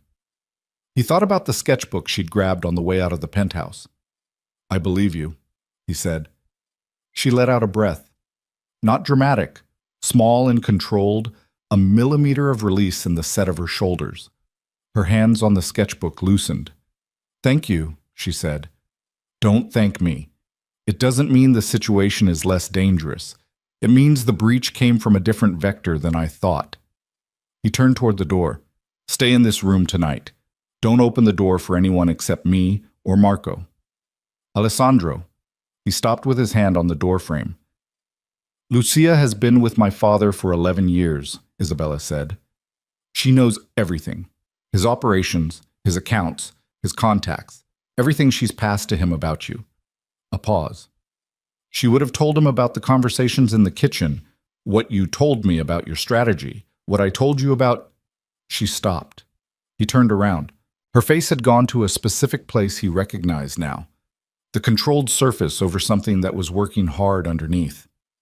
"I told you things," she said, "in the kitchen, about my father, about the FBI, about what he did to me." Her voice was steady. Every word was costing her something, but she wasn't letting it show in the delivery. "If Lucia was in that apartment and the walls—" "The kitchen doesn't share a wall with the exterior," he said. "The sound profile doesn't carry to the entry hall." She absorbed this. Some small thing in her face released. "But the study might," he said. And there was the other part of it, the part he'd been holding since the kitchen table. Crane, who'd been in the compound twice, and who'd been feeding information to Meridian Consolidated for 18 months, which meant the infiltration predated the marriage, which meant Vittorio had placed Crane before he knew there would be a marriage to surveil, which meant Vittorio had been planning a countermove before Alessandro had fully deployed his opening one. He stood in the doorway and revised everything. The interrogation of Crane happened in the Elmhurst garage between 11 p.m. and 2:30 in the morning. Alessandro ran it himself. Marco sat in the corner. Teo stood by the door. Crane lasted 40 minutes before he started giving them what they needed, which was faster than Alessandro had expected and slower than the operational situation preferred. What came out of the 40 minutes was this. Crane had been inside the DeLuca organization for 18 months, placed through a referral that Vittorio had engineered by compromising the original referent. A man who now owed Vittorio a significant debt and who had connected Crane to Alessandro's organization with apparently genuine enthusiasm. In 18 months, Crane had passed Vittorio the compound location, the structure of Alessandro's financial operations in Cook County, the identities of 3 key contacts in the aldermanic network, and the general shape of Alessandro's timeline for dismantling Moretti's empire. That was the operational damage. It was significant. It meant Vittorio had been running a response strategy that mirrored Alessandro's attack strategy almost in real time for a year and a half. But the part that landed in Alessandro's chest like something structural giving way was this. Crane had been specifically tasked 6 weeks ago with a secondary objective. "He wanted to know about the girl," Crane said. His voice had the flat quality of someone past the point of performance. "Whether she was talking, whether she'd told you anything about what happened to her." Alessandro was very still. "What happened to her?" "The FBI thing, years ago. Whether she remembered names, dates, whether she'd told you enough that you could build a case." Crane looked at the garage floor. "Vittorio was worried she'd given you enough to go external, federal level." "He killed a man," Alessandro said. "Not a question." Senator Hargrove, 2019, dinner party at the estate. The girl was 17. Crane's voice was completely without affect now, the voice of a man who'd run out of angles and was simply stating facts. "She saw it.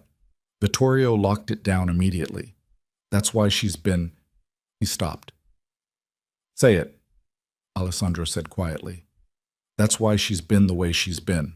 He couldn't let her talk. He couldn't let her go. He was going to have her declared incompetent before she could get to anyone. A pause. "When you married her, he panicked. He figured you'd find out and use it, expose him federally before he could expose you." Alessandro stood in the garage at 2 in the morning and looked at the man on the chair and felt something that was too large and too specific to be processed cleanly. She'd been 17. She'd watched her father commit murder at 17 years old, and she'd been imprisoned for it inside the house where it happened. And she'd tried to reach the FBI, and her father had burned her for it. Literally, a cigarette or a cigar on the soft skin below her shoulder blade. And then he'd broken her down systematically over years until she'd stopped trying and started surviving. And then he'd tried to have her legally erased. And the only thing that had interrupted it was Alessandro De Luca walking in with a marriage license and an entirely different agenda. He thought about her voice in the kitchen. I thought marrying you would be the final punishment. He put his hands in his pockets so no one in the garage would see what they were doing. Get him out of here, he said. His voice came out level. He was still proud of that, technically. Marco, you know what to do with the referent. He left the garage and stood in the side yard of the Colonial in the January air for a few minutes. The neighborhood was completely quiet. Someone had a porch light on 3 houses down. The sky was clear for the first time in days, and the cold was clean and honest, and he stood in it until his hand stopped. Then he went back inside. He knocked on her door at 3 a.m. She answered quickly, which meant she'd been awake. She was still in the clothes from that morning, coat finally off, sitting on the bed with the sketchbook open to a page he couldn't see from the doorway. He came in and sat in the chair by the window. He looked at her. Senator Hargrove, he said. She went very still. 2019, the dinner party. Something happened in her face that he'd never seen before. Not the controlled surface, not the careful composure. The thing underneath it, sudden and unguarded, like a door that had been locked so long the person inside had forgotten it opened outward. How? She said. Crane. It was part of his brief. She closed the sketchbook. She set it on the nightstand. Her movements were very deliberate, very careful, the way you handle things when your hands are not entirely reliable. I was 17, she said. I know. I've never told anyone the name. I reported it without names. I was afraid he'd... She stopped. It didn't matter. He found out anyway. Yes? She looked at the wall. Her profile in the low light of the room was very still. He killed him over a zoning contract. The senator had stopped cooperating.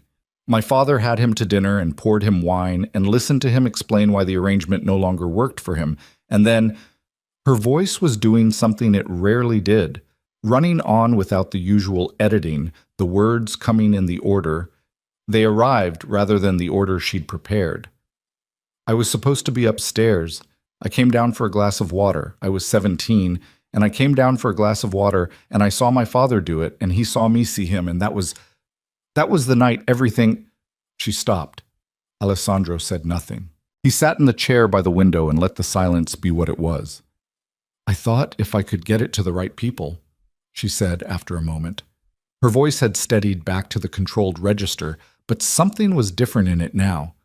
Not the steadiness of suppression, but the steadiness of someone who'd decided to let something be seen. I thought the FBI would move fast enough that he couldn't... I didn't know about the handler. I didn't know he'd already been feeding them information for years. I thought they would protect me. A pause. They told him instead. The handler who covered for Vittorio was the same handler who helped dismantle my father's organization, Alessandro said. She looked at him. The connection registered in her face. His name was Carol, Alessandro said. He retired in 2021. He's in Florida. A beat. I know where. She held his gaze. What are you going to do? He looked at her, at the woman who'd been 17 and come down for a glass of water and had her whole life turned into a prison for the act of witnessing. At the woman who'd survived it through a decade of systematic violence and control and had still somehow come out the other side with her hands steady enough to draw a skyline by morning light. I'm going to finish this, he said. That's not an answer. It's the only one I have right now. She looked at him for a long moment. Outside, the January night was cold and quiet, and the porch light 3 houses down was still on. There's more, she said. Not a question. Yes. Tell me. He looked at her. He thought about what it cost her to ask directly.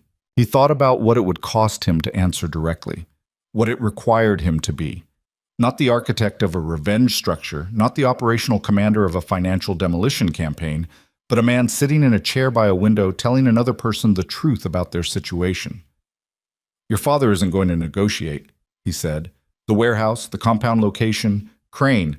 This isn't a pressure campaign anymore. He's moved past pressure. He's in the territory of someone who's decided that a problem is better eliminated than managed. She was very still. He'd rather lose you than risk what you know, Alessandro said. That's what Crane confirmed tonight. The silence in the room had a different quality than any silence they'd shared before. It was the silence of a threshold, of a moment that was about to separate what came before from what came after. He wants me dead, she said. Flat, accurate, like she was identifying a weather condition. Yes, she nodded once, slow. She looked at the sketchbook on the nightstand. She looked at the window. Then we don't have the option of waiting for you to finish dismantling his operations piece by piece, she said. Because before you finish, he'll... Yes. So what changes?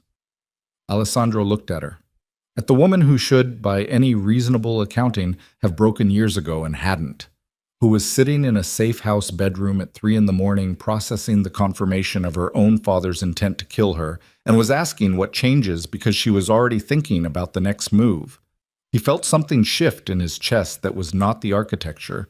That was not the load-bearing walls of the revenge structure or the operational framework or any of the things he'd built to hold himself together for 8 years. It was something older than any of that, and significantly less controllable. Everything changes, he said. We move from dismantling to direct action. We stop waiting for him to bleed out slowly, and we go straight at the estate. He leaned forward, elbows on his knees. And you're going to have to tell me everything you know, everything you remember, every name, every date, every conversation you witnessed. Because if we're going to end this before he gets to you, I need everything you have. She looked at him for a long moment. The sketchbook on the nightstand, the coat on the chair, the window with the January dark behind it. Okay, she said, it's going to take most of the night. I know. Isabella. He held her gaze. What he did to you. You understand that what you tell me stays with me. I'm not going to use it as a lever. I'm not going to file it somewhere to retrieve later when it's useful. It doesn't go into the operational framework. She looked at him for a very long time. You're a strange man, Alessandro De Luca, she said. Her voice had something in it he hadn't heard before. Not warmth exactly. Something more complicated than warmth. Something that had survived a great deal and was still, improbably, capable of the thing it was doing.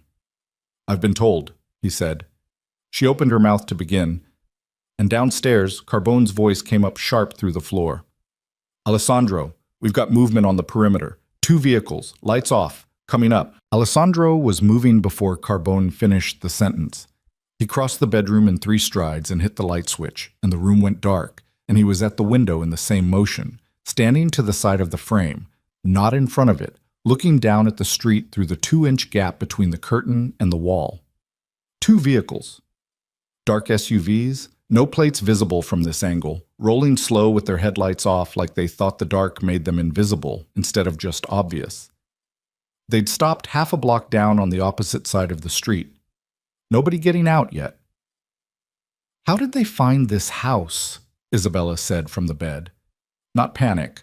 Just the flat accuracy of someone identifying the relevant question. Same way they found the compound. Alessandro turned from the window. Stay low. Stay away from the windows. He was already moving toward the door. The hallway was dark.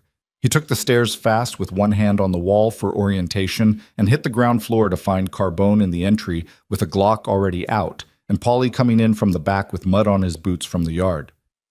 Paulie, Alessandro said. Back fence. How many approaches?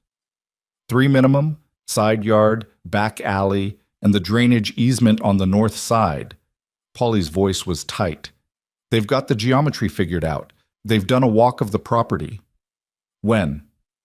Has to have been tonight, after we arrived. Alessandro processed this. After they arrived. Which meant either a tail he hadn't identified on the drive from the city, or the Elmhurst house location itself had been compromised before tonight, and they'd simply been waiting for the occupancy trigger. Crane again. Or Crane's information, already deployed before Crane had been brought in.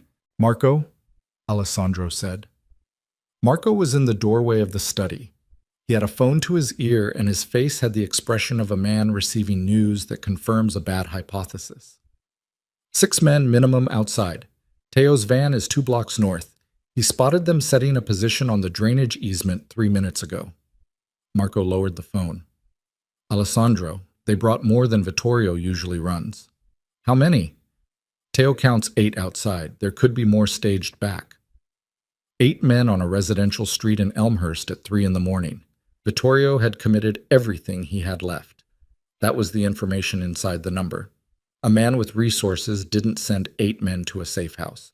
A man who was cornered and had decided on execution over negotiation sent 8 men. Alessandro looked at Carbone. "Can we hold this house?"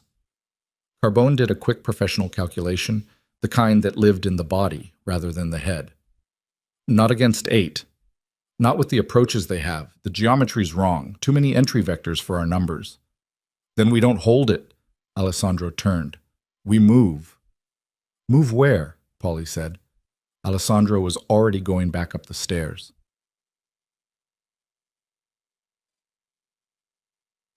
Isabella was exactly where he'd left her, crouched low on the floor on the far side of the bed, back against the wall, sketchbook still on the nightstand like an anchor to something ordinary. She'd found the posture instinctively, low and against a solid surface, and he registered again that her survival instincts had been calibrated by a very specific school. "We have 8 men outside," he said, moving to the closet. He'd stowed his bag there 4 hours ago. "We're going out the back." "To where?" He pulled the bag and checked it. Phone, documents, the compact 9mm he'd carried since Zurich. "There's a car 2 blocks east. Marco's contingency. It's clean." And from there, he looked at her.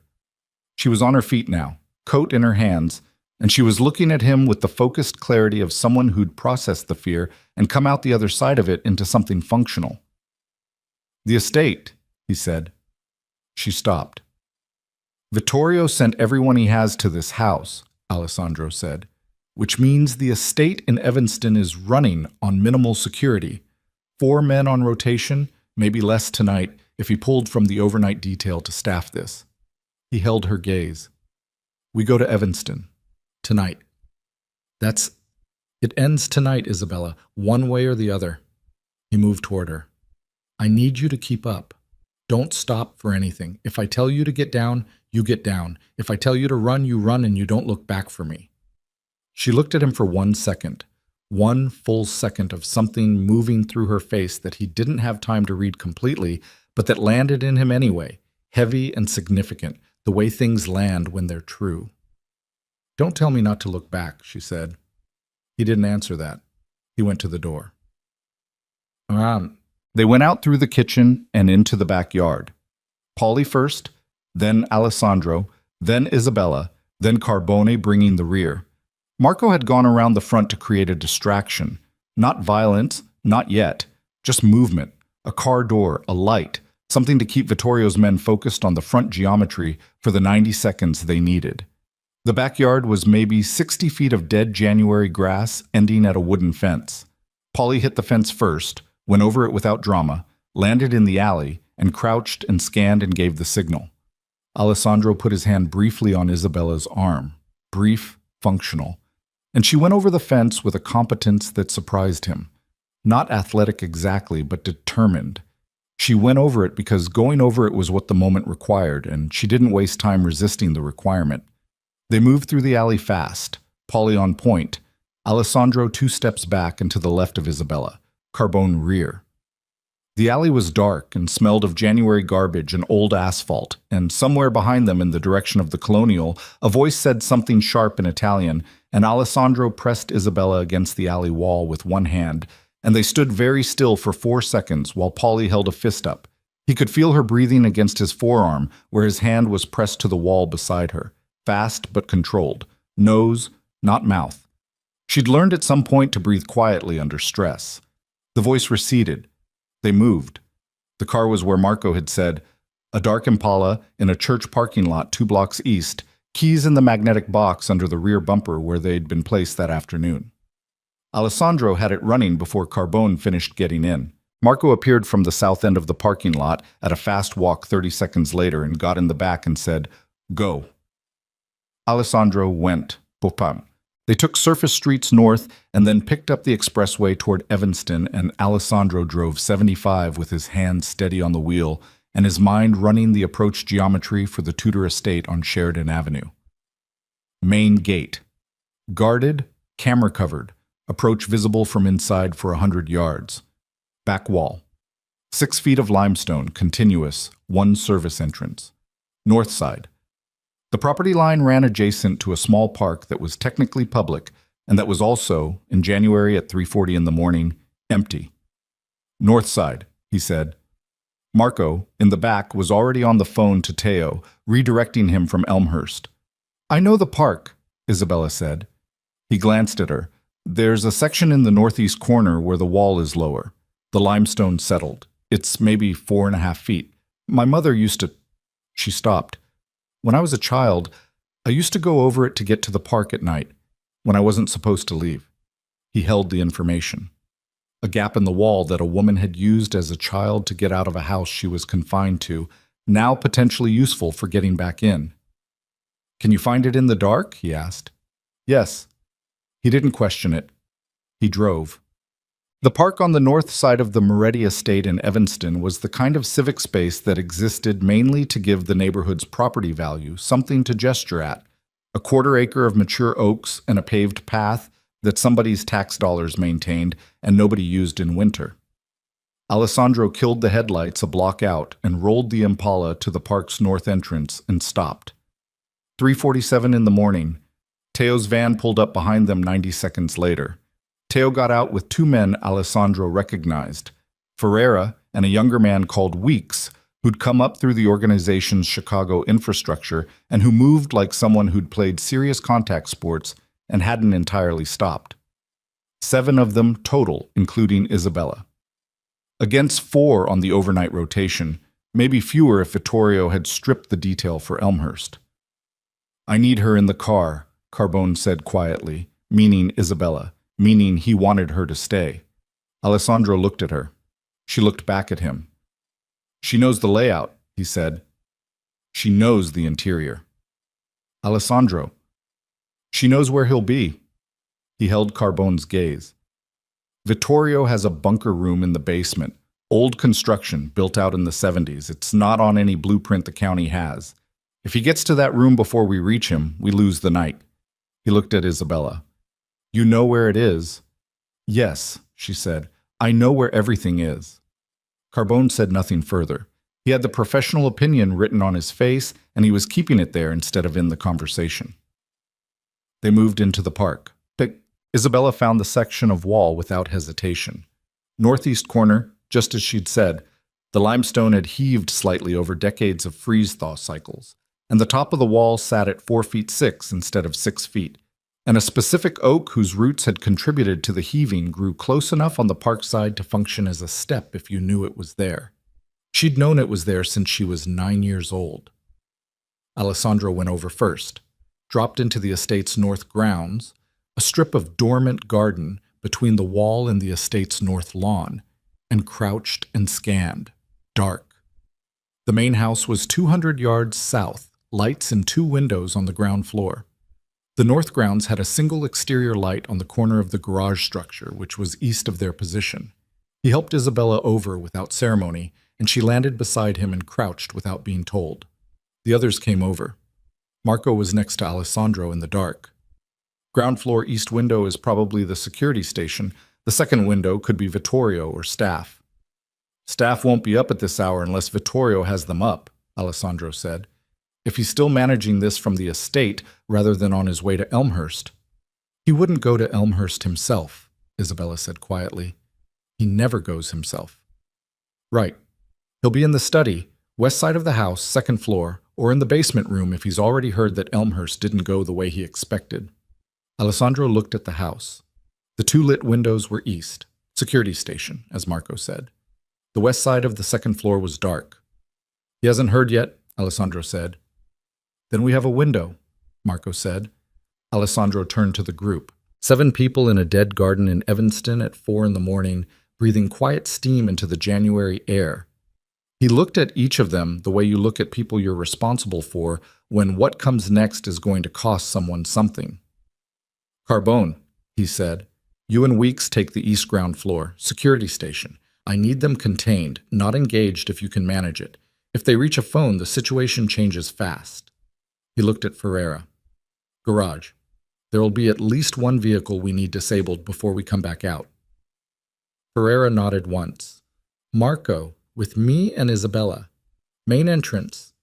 She has the key code, or we go through a window. Her call. He looked at Isabella. Key code, she said. North side entrance. It's a 6-digit sequence my father has never changed in 11 years because he believes the estate's physical security is sufficient. Something in her voice carried a specific weight. It's my mother's birthday. Alessandro held her gaze for one beat. Then he turned toward the house. Move. They moved across the north lawn in a loose formation, staying out of the garage light's wash, using the dark strip of ornamental hedging along the property's north border as cover. The ground was frozen and made almost no sound under their boots. The house grew as they approached it, the Tudor architecture turning from a dark shape into a specific thing: carved limestone, leaded windows, a structure that had been built to communicate permanence and that Alessandro intended to strip of that communication permanently. The north side entrance was a secondary door set into the limestone 12 feet east of the main north face. Isabella reached it, and her hands went to the keypad with the muscle memory of someone who'd used an entrance 10,000 times, and the 6 digits went in and the lock disengaged with a click that sounded enormous in the winter silence and wasn't. The door opened. They were inside. No. The north corridor was dim, a single low fixture at the far end, the kind left on overnight for navigation rather than security. The house smelled of old wood and furniture polish, and something underneath that Alessandro's body recognized before his mind cataloged it. The specific staleness of a place where someone had been ill. Isabella moved ahead of him without hesitation, which he hadn't expected and which he allowed because she'd earned the right to navigate her own history. She took them left at the first junction, away from the east side and the security station, and through a dining room that was dark and enormous, and through a butler's pantry and into the main west corridor. The west corridor ran the length of the house's ground floor and connected to the main staircase at the south end. Isabella stopped before the staircase and held up her hand. Alessandro stopped. Marco stopped. Footsteps above. One set. Slow, measured, the walk of someone covering familiar ground. They tracked across the ceiling, west to east, and paused. And then the sound changed. Not footsteps anymore, but the creak of a chair. Someone sitting. Study, Isabella said, barely audible. Alessandro nodded. He went to the staircase. The stairs were carpeted, the old, dense kind that absorbed footfall completely, and he took them close to the wall where the treads were most solid. Marco behind him, Isabella behind Marco. The second-floor corridor was paneled in dark wood that had been here since the house was built, and that absorbed the faint light from the window at the corridor's end and gave nothing back. Alessandro moved toward the study door. Closed, a thin line of yellow light underneath it. He stood outside the door. He could hear Vittorio on the other side. A voice. One-sided. Phone call. Speaking low and fast in Italian, with the clipped precision of a man managing a deteriorating situation. Alessandro looked at Marco. Marco held up 3 fingers. 3, 2, 1. Alessandro opened the door. Chatom. Vittorio Moretti at 71 with the weight of a failing empire on him looked smaller than Alessandro had expected. That was the first thing. He'd carried the image of this man for 12 years. The image from his father's descriptions, from photographs, from the careful surveillance of the preceding months. And the image had the scale of a threat that had shaped his entire adult life. The man behind the desk in the study at 4 in the morning was still large through the shoulders and still white-haired. But the illness had done something to the vertical dimension of him, something that manifested as a kind of compression, like a building that had settled. He looked up from the phone when the door opened. He looked at Alessandro first, then his eyes moved to the doorway and found Isabella. And something happened in his face that Alessandro had not seen in any photograph or surveillance. A flash of something raw and rapidly suppressed, gone in less than a second, leaving behind the flat, pale calculation that was his default register. He set the phone down on the desk. "Alessandro De Luca," he said. His voice was as Alessandro remembered it from the margins of his father's life. Smooth, unhurried. "I've been expecting you." "You sent 8 men to Elmhurst," Alessandro said. He came into the room and stopped 10 feet from the desk. Marco stayed by the door. "You stripped your overnight detail." A calculated risk. Poorly calculated. Vittorio looked at him. The pale eyes did the assessing thing, the clinical measurement, and Alessandro looked back without performing anything. He was tired. He'd been awake for 22 hours, and he'd driven through Chicago at 4 in the morning, and he'd come over a limestone wall and through a house in the dark. And what he felt standing in front of Vittorio Moretti was not the operatic rage of 12 years of imagined confrontation. It was something cleaner and colder and more final. "You want the empire," Vittorio said. "I already have it. What I want is a confession." Something shifted in Vittorio's face. Minimal. A recalibration. A confession. "Senator Hargrove, 2019. In this house." Alessandro kept his voice level. "And the arrangement with the federal handler, and the meeting in October of 2013, when you handed my father's operation to the Justice Department in exchange for immunity and territory." Vittorio was quiet for a moment. He looked at the desk surface. He looked at his hands. He was doing a calculation that Alessandro could almost track, weighing the assets and liabilities of the current situation with the professional speed of a man who'd been doing that math for 50 years. "My lawyers," he began. "Your lawyers aren't here." "No." Vittorio's voice was dry. "They're not." He looked up, past Alessandro, at Isabella, in the doorway behind Marco. "You look well," he said to her. "Better than I expected." Isabella said nothing. She was looking at her father with an expression Alessandro couldn't fully see from his angle, but the set of her shoulders was the thing he read, not the old brace, not the compressed posture of managed fear. Something different, straighter. "She always was resilient," Vittorio said, as if this were a neutral observation. "I was hard on her. I knew it at the time." "You were hard on her," Alessandro said. The sentence arrived in his mouth with a flatness that came from the specific place where something large gets compressed into something very small and very dense. "I did what was necessary." "You burned her." Vittorio's expression didn't change. "She was going to—" "You burned a 17-year-old girl with a cigar to stop her from telling someone you committed murder in your dining room." Alessandro's voice was still level, still operational. He was proud of it, and he was also aware, in the part of himself that ran the honest accounting, that the levelness was costing him something significant to maintain. And then you spent years breaking her down systematically so she couldn't function independently enough to try again. And then when that wasn't sufficient, you started building a legal case to have her declared incompetent so you could steal her inheritance and eliminate her as a witness. Vittorio said nothing. "Look at me," Alessandro said. Vittorio looked at him. "You're going to tell me everything. The Hargrove killing, Carol, and the federal arrangement, every political contact you own, every account, every operation you haven't already lost." Alessandro moved one step closer to the desk. "You're going to tell me all of it, and you're going to tell me in a format that can be used, and then what happens after that will depend on the quality of what you give me. And if I decline? Then you get Crane's night, minus the option of giving me something useful at the end of it." Vittorio was quiet. He looked at Alessandro with the pale assessing eyes, and Alessandro looked back, and between them the study held 12 years of accumulated weight, the weight of his father in the back seat of an Escalade, the weight of 8 years in exile, the weight of everything Alessandro had built in Zurich and Milan in the years when building was the only thing that kept him upright. "You've thought about this moment for a long time," Vittorio said. "Yes." "Is it what you expected?" Alessandro looked at him. No. Something moved in Vittorio's face again.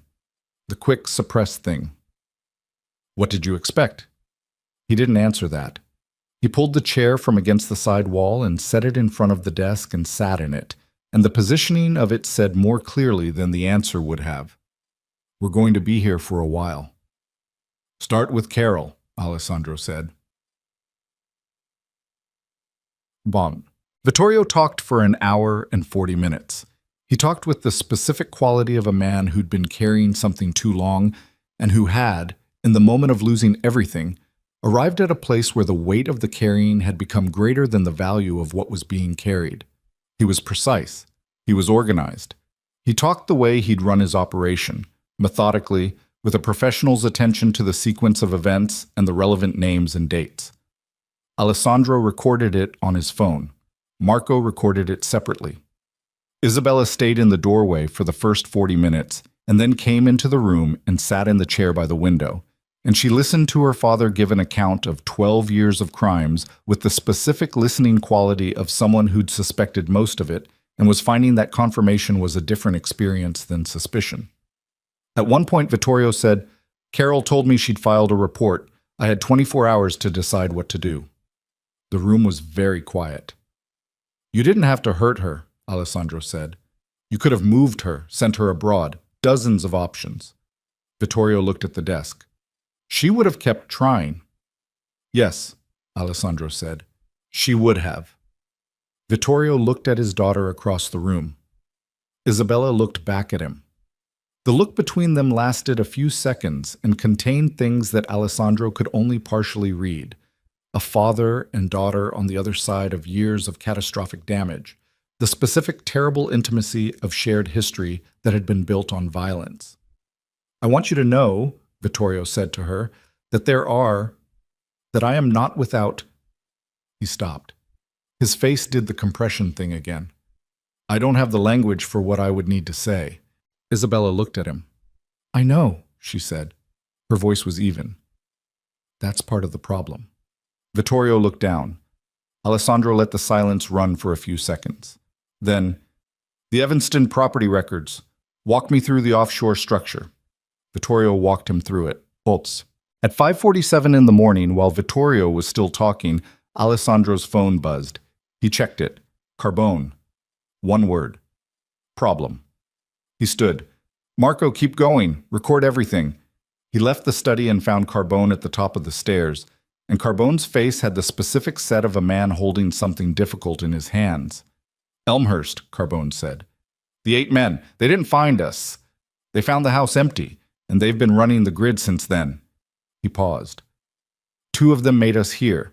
They've been on the property for 20 minutes. I didn't see them until Ferreira caught one in the garage." Alessandro processed this. "1 in custody, 1 loose." "1 loose, yes. Ferreira's on him, but the grounds are..." The shot came from the east side of the house. Interior, not exterior, sharp and short, and followed immediately by the sound of something falling. Alessandro was moving before the echo finished. He took the stairs at a run and hit the ground floor corridor east and found Ferreira on one knee with a hand pressed to his left side. And 12 feet past Ferreira, a man Alessandro didn't recognize was up against the east wall with a gun coming around toward Alessandro, and Alessandro dropped below the sight line as the shot went into the wall where his head had been and came up inside the man's arm, and the next 4 seconds were the specific 4 seconds of close quarters work that the body performs on autopilot when the training has been deep enough and long enough to bypass the thinking. The gun was on the floor. Alessandro stood with his hands on the man's collar and the wall at the man's back, and his own breathing coming faster than he wanted. The man was 30, maybe, with the specific expression of someone who'd just experienced a rapid downgrade in their operational situation. "Who else is on the property?" Alessandro said. "Just..." The man swallowed. "Just me. Mancini's in the garage." "Mancini is with my people." Alessandro let go of the collar and stepped back. "Sit down. Don't make me come back here." He went to Ferreira. "Where?" "Side. I'll live." Ferreira's voice was tight but functional. "It's not deep." Alessandro got him up and got him to the north corridor and got Polly on the phone, and then stood for a moment in the corridor with his back against the wall and his heart doing the disorganized thing it had been doing since Elmhurst, and he breathed through it until it steadied. 6 years ago, this moment would have felt like control, like the culmination of something he'd built. He would have stood in the corridor of the Moretti estate at 5:50 in the morning with a man's confession recorded on his phone and his enemy's operation destroyed around him, and he would have felt the specific satisfaction of a machine running correctly. He didn't feel that now. He pushed off the wall and went back upstairs. Marco was still recording when he came back in. Vittorio was talking about the offshore accounts, the last architecture of an empire that had been systematically demolished over 3 months. His voice had run down to something flatter, not broken, not theatrical, just depleted. Isabella was still in the chair by the window. She'd been listening for almost 2 hours, and her face in the early pre-dawn light through the leaded glass had a quality Alessandro had not seen on it before. Something that looked, improbably, like a person coming out of a very long darkness into the first thin suggestion of morning. She looked at him when he came back in. He looked at her. He held her gaze for a second, and she held his, and the second contained something he was going to have to examine later, when there was time for examination, when the operational pressure released enough to allow for that kind of accounting. Vittorio said, "The last account is in Geneva. Meridian trust structure, beneficial owner listed as..." The window on the east side of the study exploded inward. Not a shot. Something thrown, a stone or a tool or a piece of masonry from the exterior, and it came through the leaded glass in a cascade of small fragments and something behind it, something that wasn't masonry, something that hit the desk and began immediately producing smoke. Alessandro had 1 second to understand what it was before it detonated. Not high explosive, a flash bang, or something close, a device designed for disorientation rather than destruction. And even knowing what it was, the sound inside the study's contained space was enormous and absolute, and for 3 full seconds he was completely without reliable sensory information except the feeling of the floor under his feet and his own hands finding the side of the desk and holding. When it cleared, not fully, smoke still thick, and one of the study's wall fixtures blown out, he found himself facing a man in the doorway who wasn't Marco and wasn't any of his people and who had a pistol coming up. Alessandro threw the desk chair. Not elegant, not trained, just the heaviest thing in immediate reach. And it caught the man in the shoulder, and the shot went high and into the ceiling, and Alessandro crossed the room in 4 steps. And the next 10 seconds were not something he would remember in sequence, but only in fragments. A forearm, a wall, the specific crack of a man's head connecting with paneling, and then there was silence again, except for the ringing in his ears from the device. Marco was behind the overturned credenza with a hand to his temple. He was upright. Upright was information. Vittorio was still behind the desk. His face was white and his hands were flat on the desk surface, and he was looking at Alessandro with an expression that Alessandro didn't have time to read. "Isabella," Alessandro said. She was against the north wall of the study, upright, 1 hand at her ear from the concussion of the device, but standing. Her face was absolutely composed in the specific way of someone who has survived worse than this and knows it. She held his gaze, and the thing that had been building in the back of his chest since December, since the night with the bathroom light and the scars, came forward with a force that was entirely separate from anything operational, and that he was not, standing in a destroyed study in the Moretti estate at 6 in the morning with ringing ears and smoke in the air, going to pretend he could put back in its compartment. He crossed the room and put his hand on her face and looked at her, and she looked back at him, and neither of them said anything, because in that moment there was nothing to say that the looking didn't already contain. "Are you hurt?" he said finally. "No." Her voice was perfectly steady. "Alessandro..." The floor below them shifted, not structurally, a vibration, a movement, the specific quality of something heavy being relocated in the basement of a 100-year-old house. They both felt it at the same moment. He looked at her, and she looked at him, and she said the word before he did. "The basement room," she said. "He's running." Alessandro turned. Vittorio was gone from behind the desk. The study door was open to the corridor, and somewhere below them in the bones of the old house something was moving, and Alessandro looked at the door and looked back at Isabella, and the choice that was already made before he was consciously aware of making it told him something about the last 3 months that he'd been in the process of understanding for a while now. "Stay here," he said. "No," she said. "Isabella, you don't know where the room is." Her voice was flat and certain. "I do."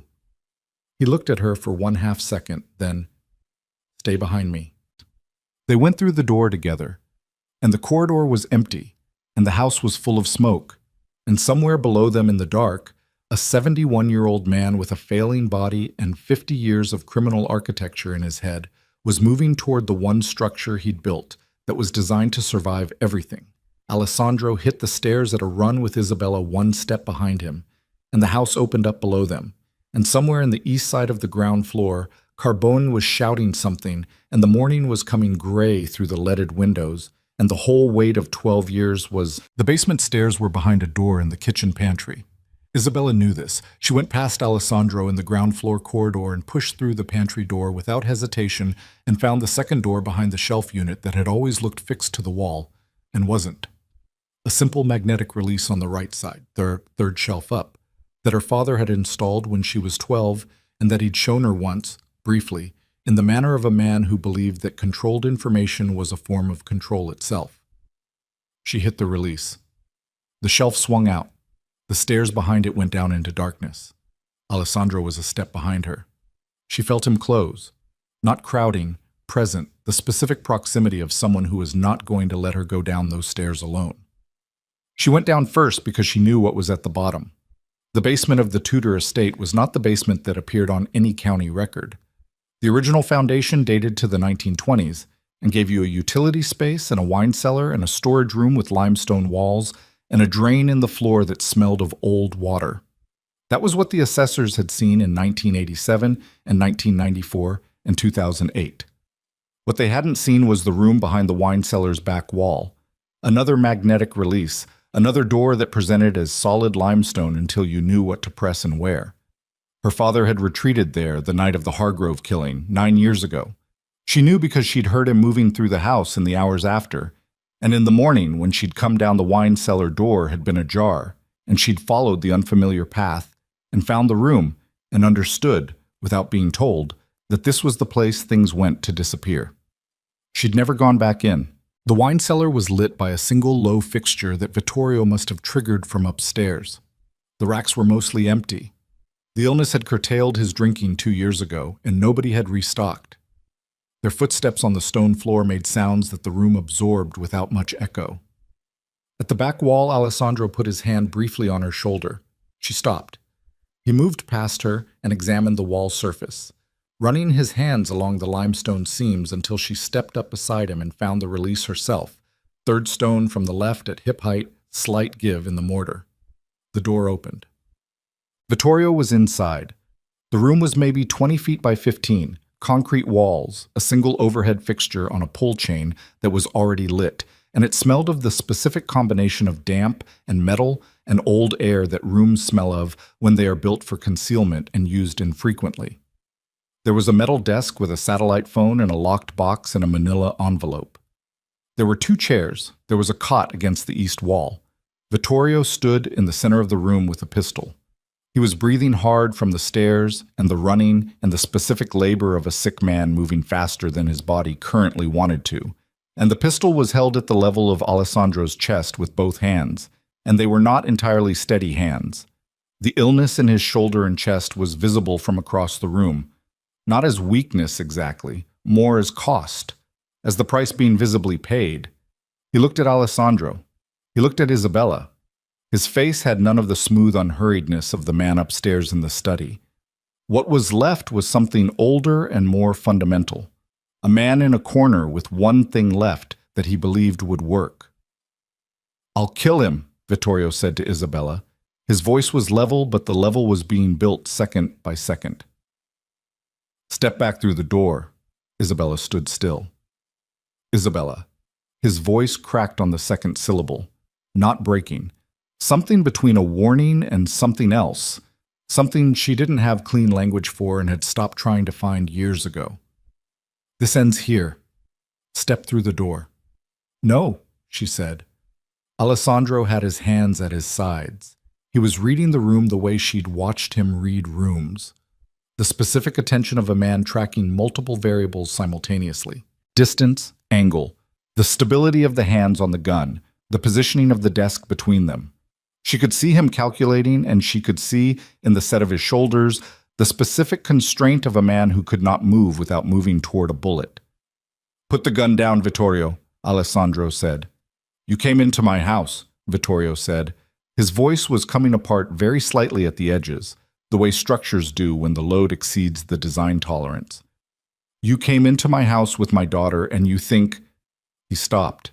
His chest was moving too fast. "I built everything in this city, everything you think you've taken. I built it from nothing while your father was still figuring out the difference between ambition and stupidity, and you come into my house at 6 in the morning and think you can just—" "Your daughter watched you murder a man in your dining room," Alessandro said. "She was 17. She came down for a glass of water." The gun didn't lower, but something happened behind Vittorio's eyes. "You burned her," Alessandro said. "And then you spent years making sure she couldn't function well enough to try again. And then when that wasn't enough, you started building a legal case to erase her." He kept his voice flat. Not cruel, just accurate. "Everything you did to protect yourself, you did to her first.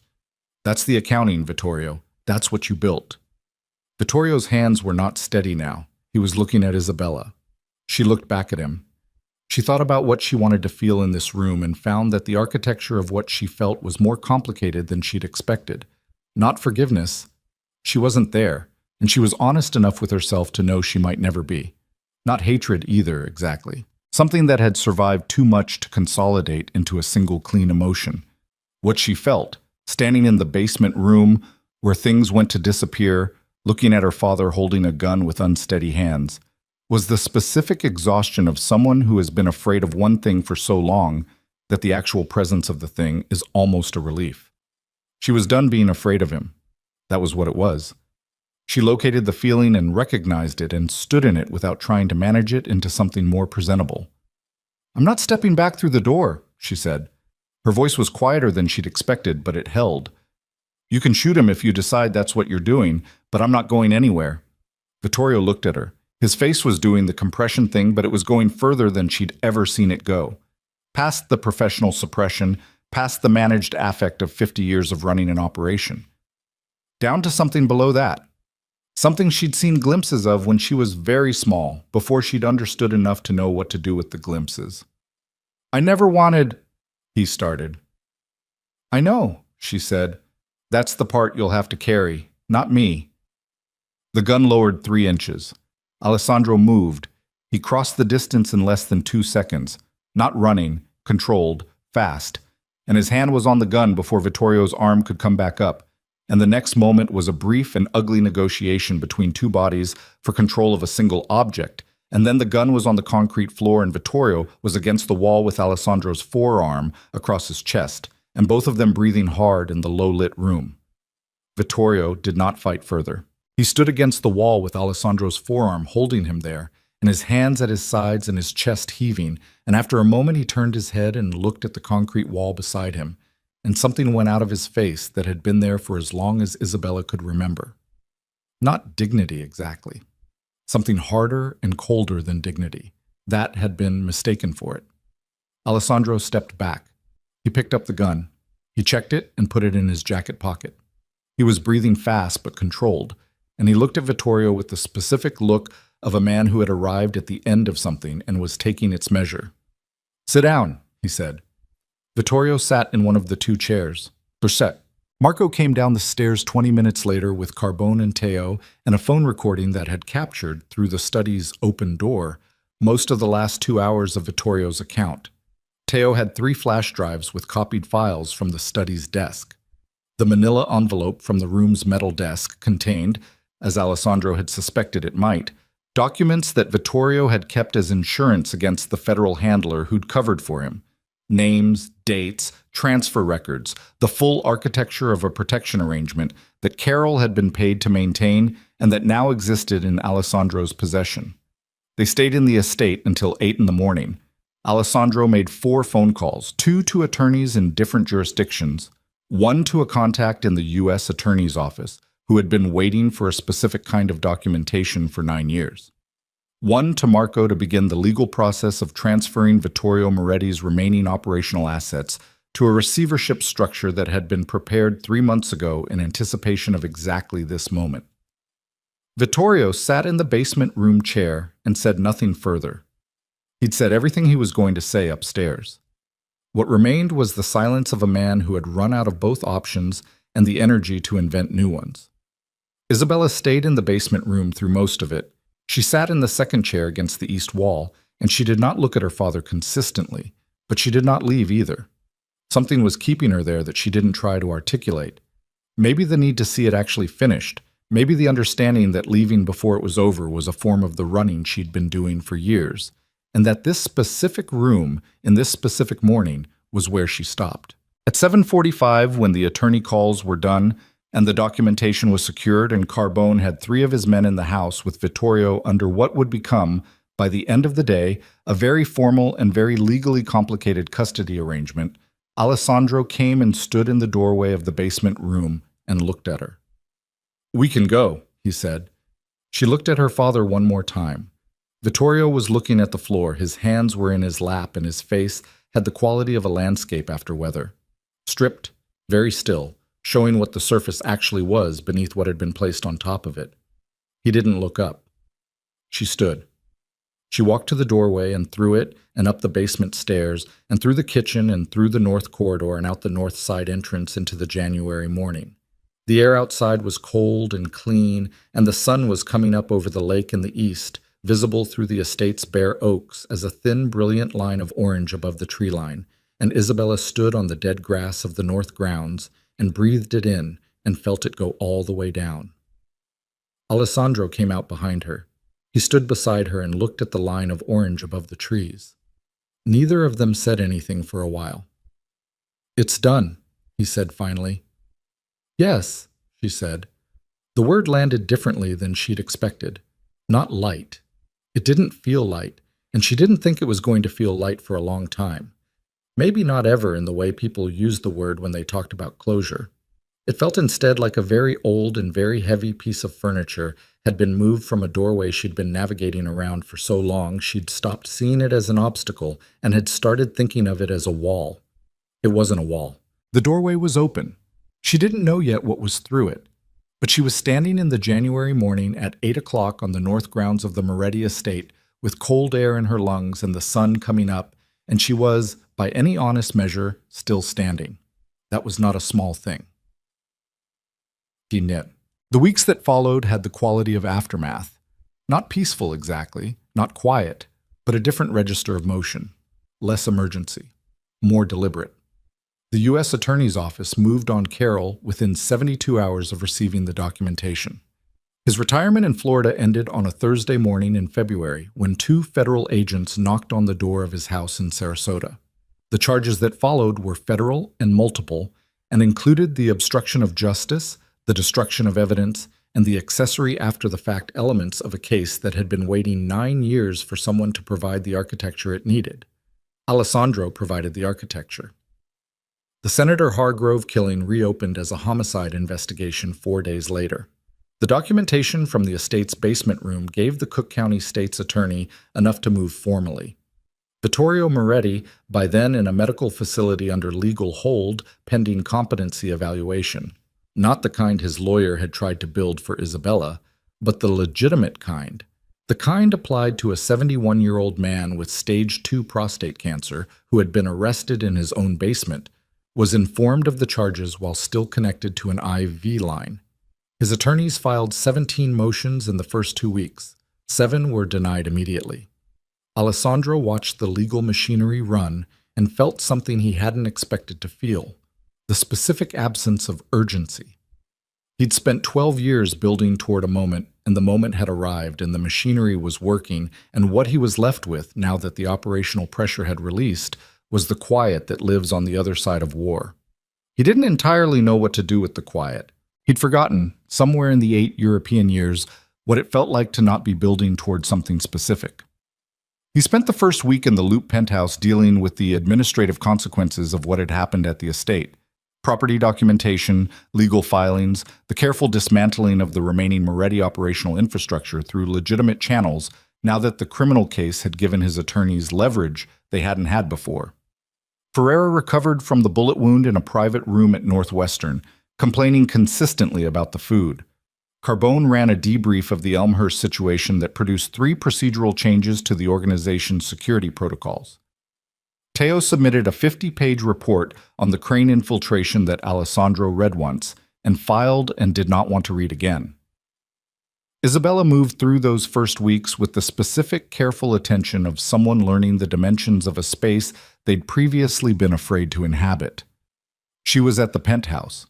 She cooked sometimes in the evenings, which Alessandro hadn't expected and which produced, on a Tuesday night in the second week, the experience of coming home to a kitchen that smelled of something other than carryout for the first time in his adult memory.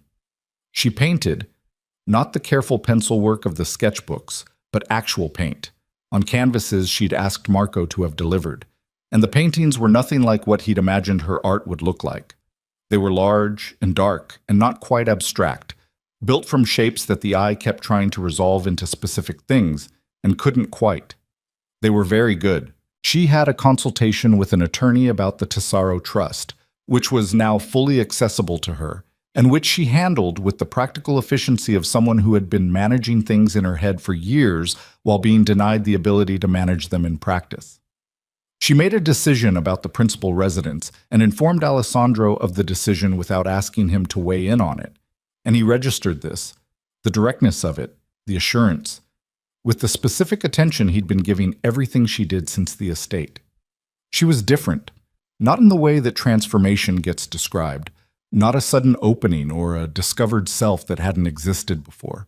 More like the structure had always been there and the things piled on top of it had been removed piece by piece until what it actually was could be seen clearly. She was direct in ways she'd been careful before. She held eye contact in conversations longer. She laughed more. Not often, not performatively, but in the specific way of someone who finds something genuinely unexpected and doesn't censor the response. She still locked the bathroom door. She still woke sometimes at 2 a.m. with the residue of something bad. These things were going to take longer than weeks, and she knew it, and Alessandro knew it, and they didn't make either of them the topic of conversation they hadn't agreed to have. The things that needed time were getting time. What they had agreed to, without language, was this. Something between them had been named in the basement room of the estate at 6 a.m, and neither of them was pretending otherwise. Alessandro was not practiced at not pretending otherwise. He'd spent 12 years with his interior life organized around utility, feeling things that served the purpose and containing the rest. What he felt about Isabella Moretti did not serve a purpose. It was not a tool, and it was not a strategy, and it had arrived without his permission while he was looking the other way, and it had, in the precise manner of things that arrive without permission, made itself completely at home. He told her on a Wednesday evening in March. Not a speech, not a declaration. He came into the kitchen where she was standing at the counter with paint on her forearms, reading something on her phone, and he said, "I need to tell you something." She put the phone down, looked at him. "What I felt going into that estate," he said, "it wasn't about my father. It stopped being about my father somewhere between December and that morning. I need you to know that." She looked at him for a moment. The paint on her forearms was a dark blue-green, the color he'd seen appearing in the new canvases, and there was a small smear of it at her collarbone that she hadn't noticed. "I know," she said. "You knew. I've been watching you for 3 months." Something in her face did the complicated thing it sometimes did. Not quite a smile, not one either. "You're not as hard to read as you think you are." He looked at her. Marco said the same thing. Marco is perceptive. Marco is infuriating. She did smile then, briefly, and it arrived in his chest the way it always arrived, without his permission and completely at home. He crossed the kitchen and stood close to her, and she looked up at him with the clear, direct look that had been one of the first things he'd calibrated to back in the terrible anteroom before the 11-minute wedding, when she'd said, "I think so," and he'd registered it as compliance and been wrong about what it was. It had been assessment. She'd been assessing him from the first moment, carefully, the way someone assesses a new structural situation when the previous one has been catastrophic, looking for what it actually is rather than what it presents as.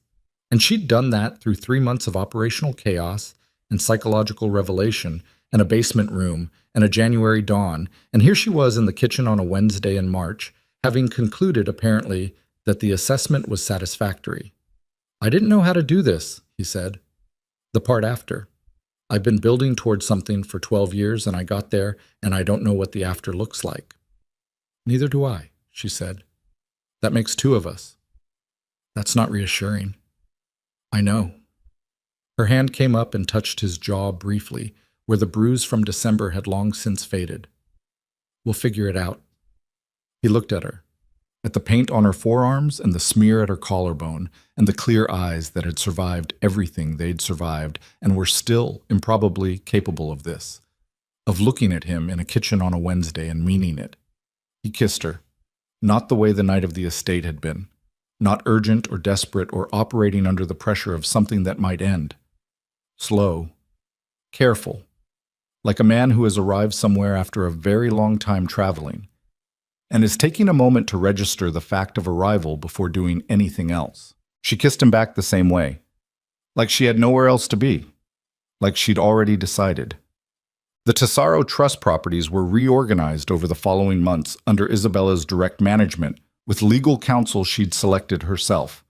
The primary Evanston property, the Tudor estate on Sheridan Avenue, went into a different kind of process.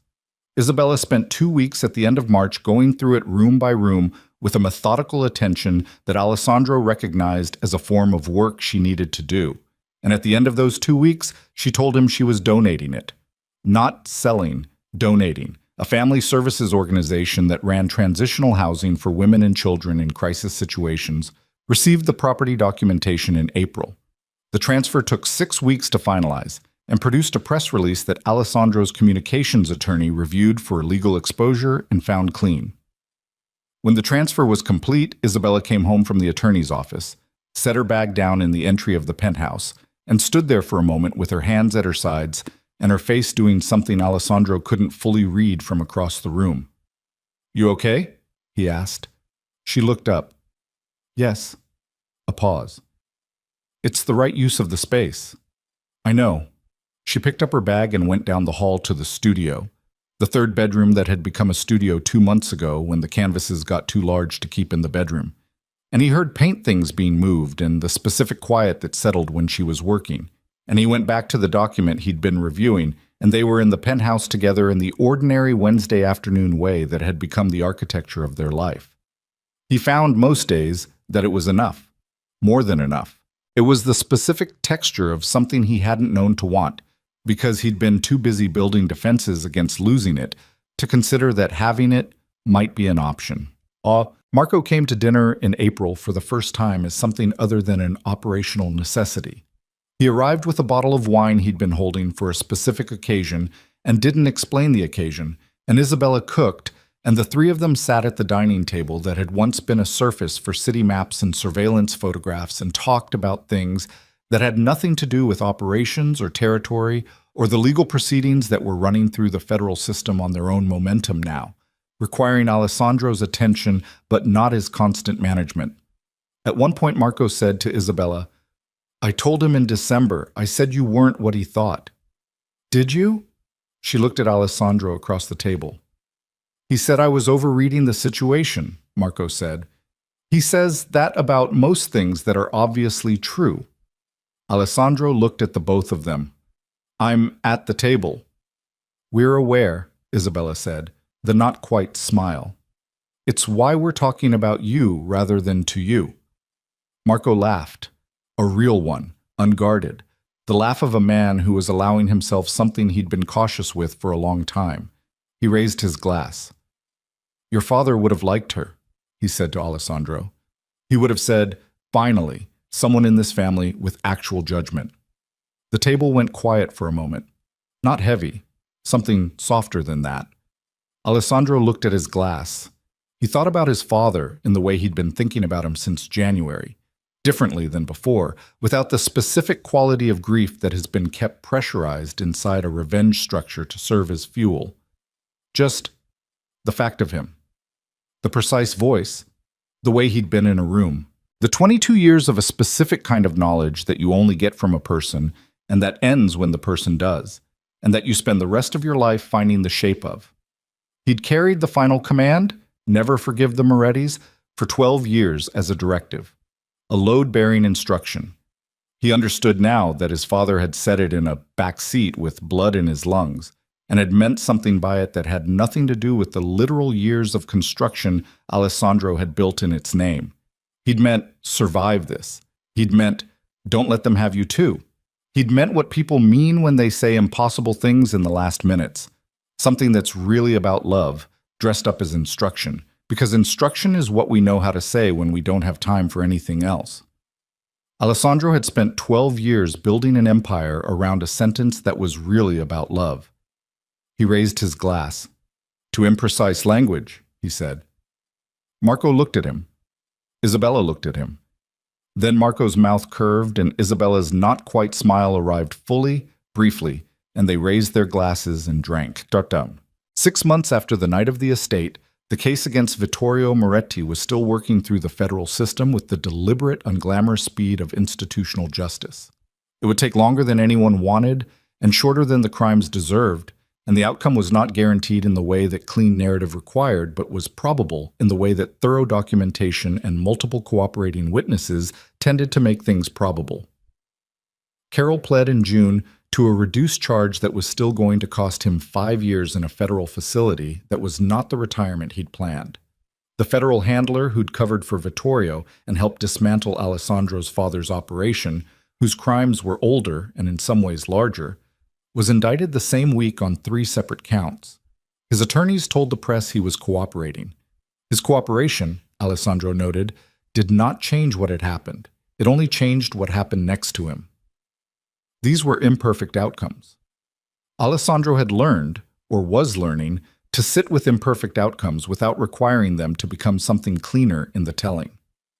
The De Luca organization in Chicago continued its reorganization through the spring and into summer. Not the same thing wearing different clothes, actually different. Slower and more deliberate, structured around legitimate operations that could survive scrutiny, with the illegal edges being methodically contracted rather than managed.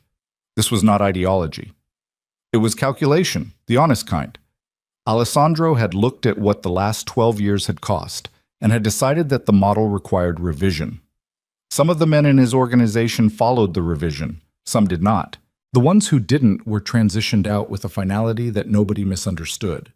Chicago still whispered his name carefully. That wasn't going to change in 6 months. It might not change in years.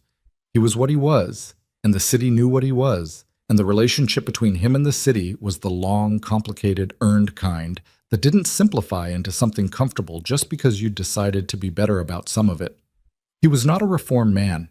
He was a man with a different set of priorities than he'd had 2 years ago, making different decisions at the margin, living with the weight of the decisions he'd made before the revision. That weight was permanent. He'd stopped trying to put it down and started learning to carry it in a way that didn't make him useless. Isabella was not a healed woman. She was a woman who'd survived something long and systematic, and who was, with the specific nonlinear difficulty of actual recovery rather than narrative recovery, working through what that meant and what came next. The nightmares were less frequent by June, but not gone. The bathroom door stayed locked. She'd started seeing a therapist in April. Her decision, mentioned to Alessandro as information rather than consultation. And she went every Thursday and said nothing about it afterward, and he asked nothing. The paintings got larger through the spring. The dark blue-green shapes resolved in a canvas she finished in May that was the largest she'd attempted, into something that looked like water. Specifically like the lake, Lake Michigan in winter, the specific steel gray and black of it at night seen from 42 floors up. Alessandro stood in front of the finished canvas for a long time when she'd put the brushes down. It looks like the view from the penthouse, he said. Yes. When did you start painting it? She thought about it. December, she said. I didn't know that's what it was at the time. I just kept putting the shapes down. He looked at the canvas, the dark water, rendered from memory, from months of looking at it in the night hours when she couldn't sleep. She'd been painting the lake in December. She'd been painting it before either of them had words for what was happening in the kitchen at 2 in the morning and in the apartment over time. The slow and complicated thing that didn't have a name in December and that had one now. He looked at her. What are you going to call it? He asked. She looked at the canvas. I don't know yet. A pause. Something about staying. He nodded. He looked at the painting one more time and then at her, and she was already turning back to the studio table to clean her brushes, the movement easy and unself-conscious and entirely her own. He left her to it and went back down the hall to the kitchen and stood at the window for a moment with his coffee and looked at the actual lake, still there, still vast, still doing its patient, indifferent thing, and felt, in the ordinary June morning, the specific texture of a life that had turned a corner he hadn't known was coming. The revenge was done. The empire existed in a different form. His father was gone, and the man who'd arranged it was going to spend whatever years remained to him inside a federal proceeding that was slow and imperfect and real. And in the studio down the hall, a woman with old scars and dark paintings and steady hands was cleaning her brushes on a Thursday morning, and the life they were building together was not clean or simple or without the weight of everything that had preceded it. It was just true. That was enough. That was, in the honest accounting, more than he'd built any right to expect, and he stood at the window with his coffee and the lake below him and let it be what it was without needing it to be anything else. And the June morning moved over Chicago the way mornings do, without asking, without explaining, just arriving and staying for as long as it stayed.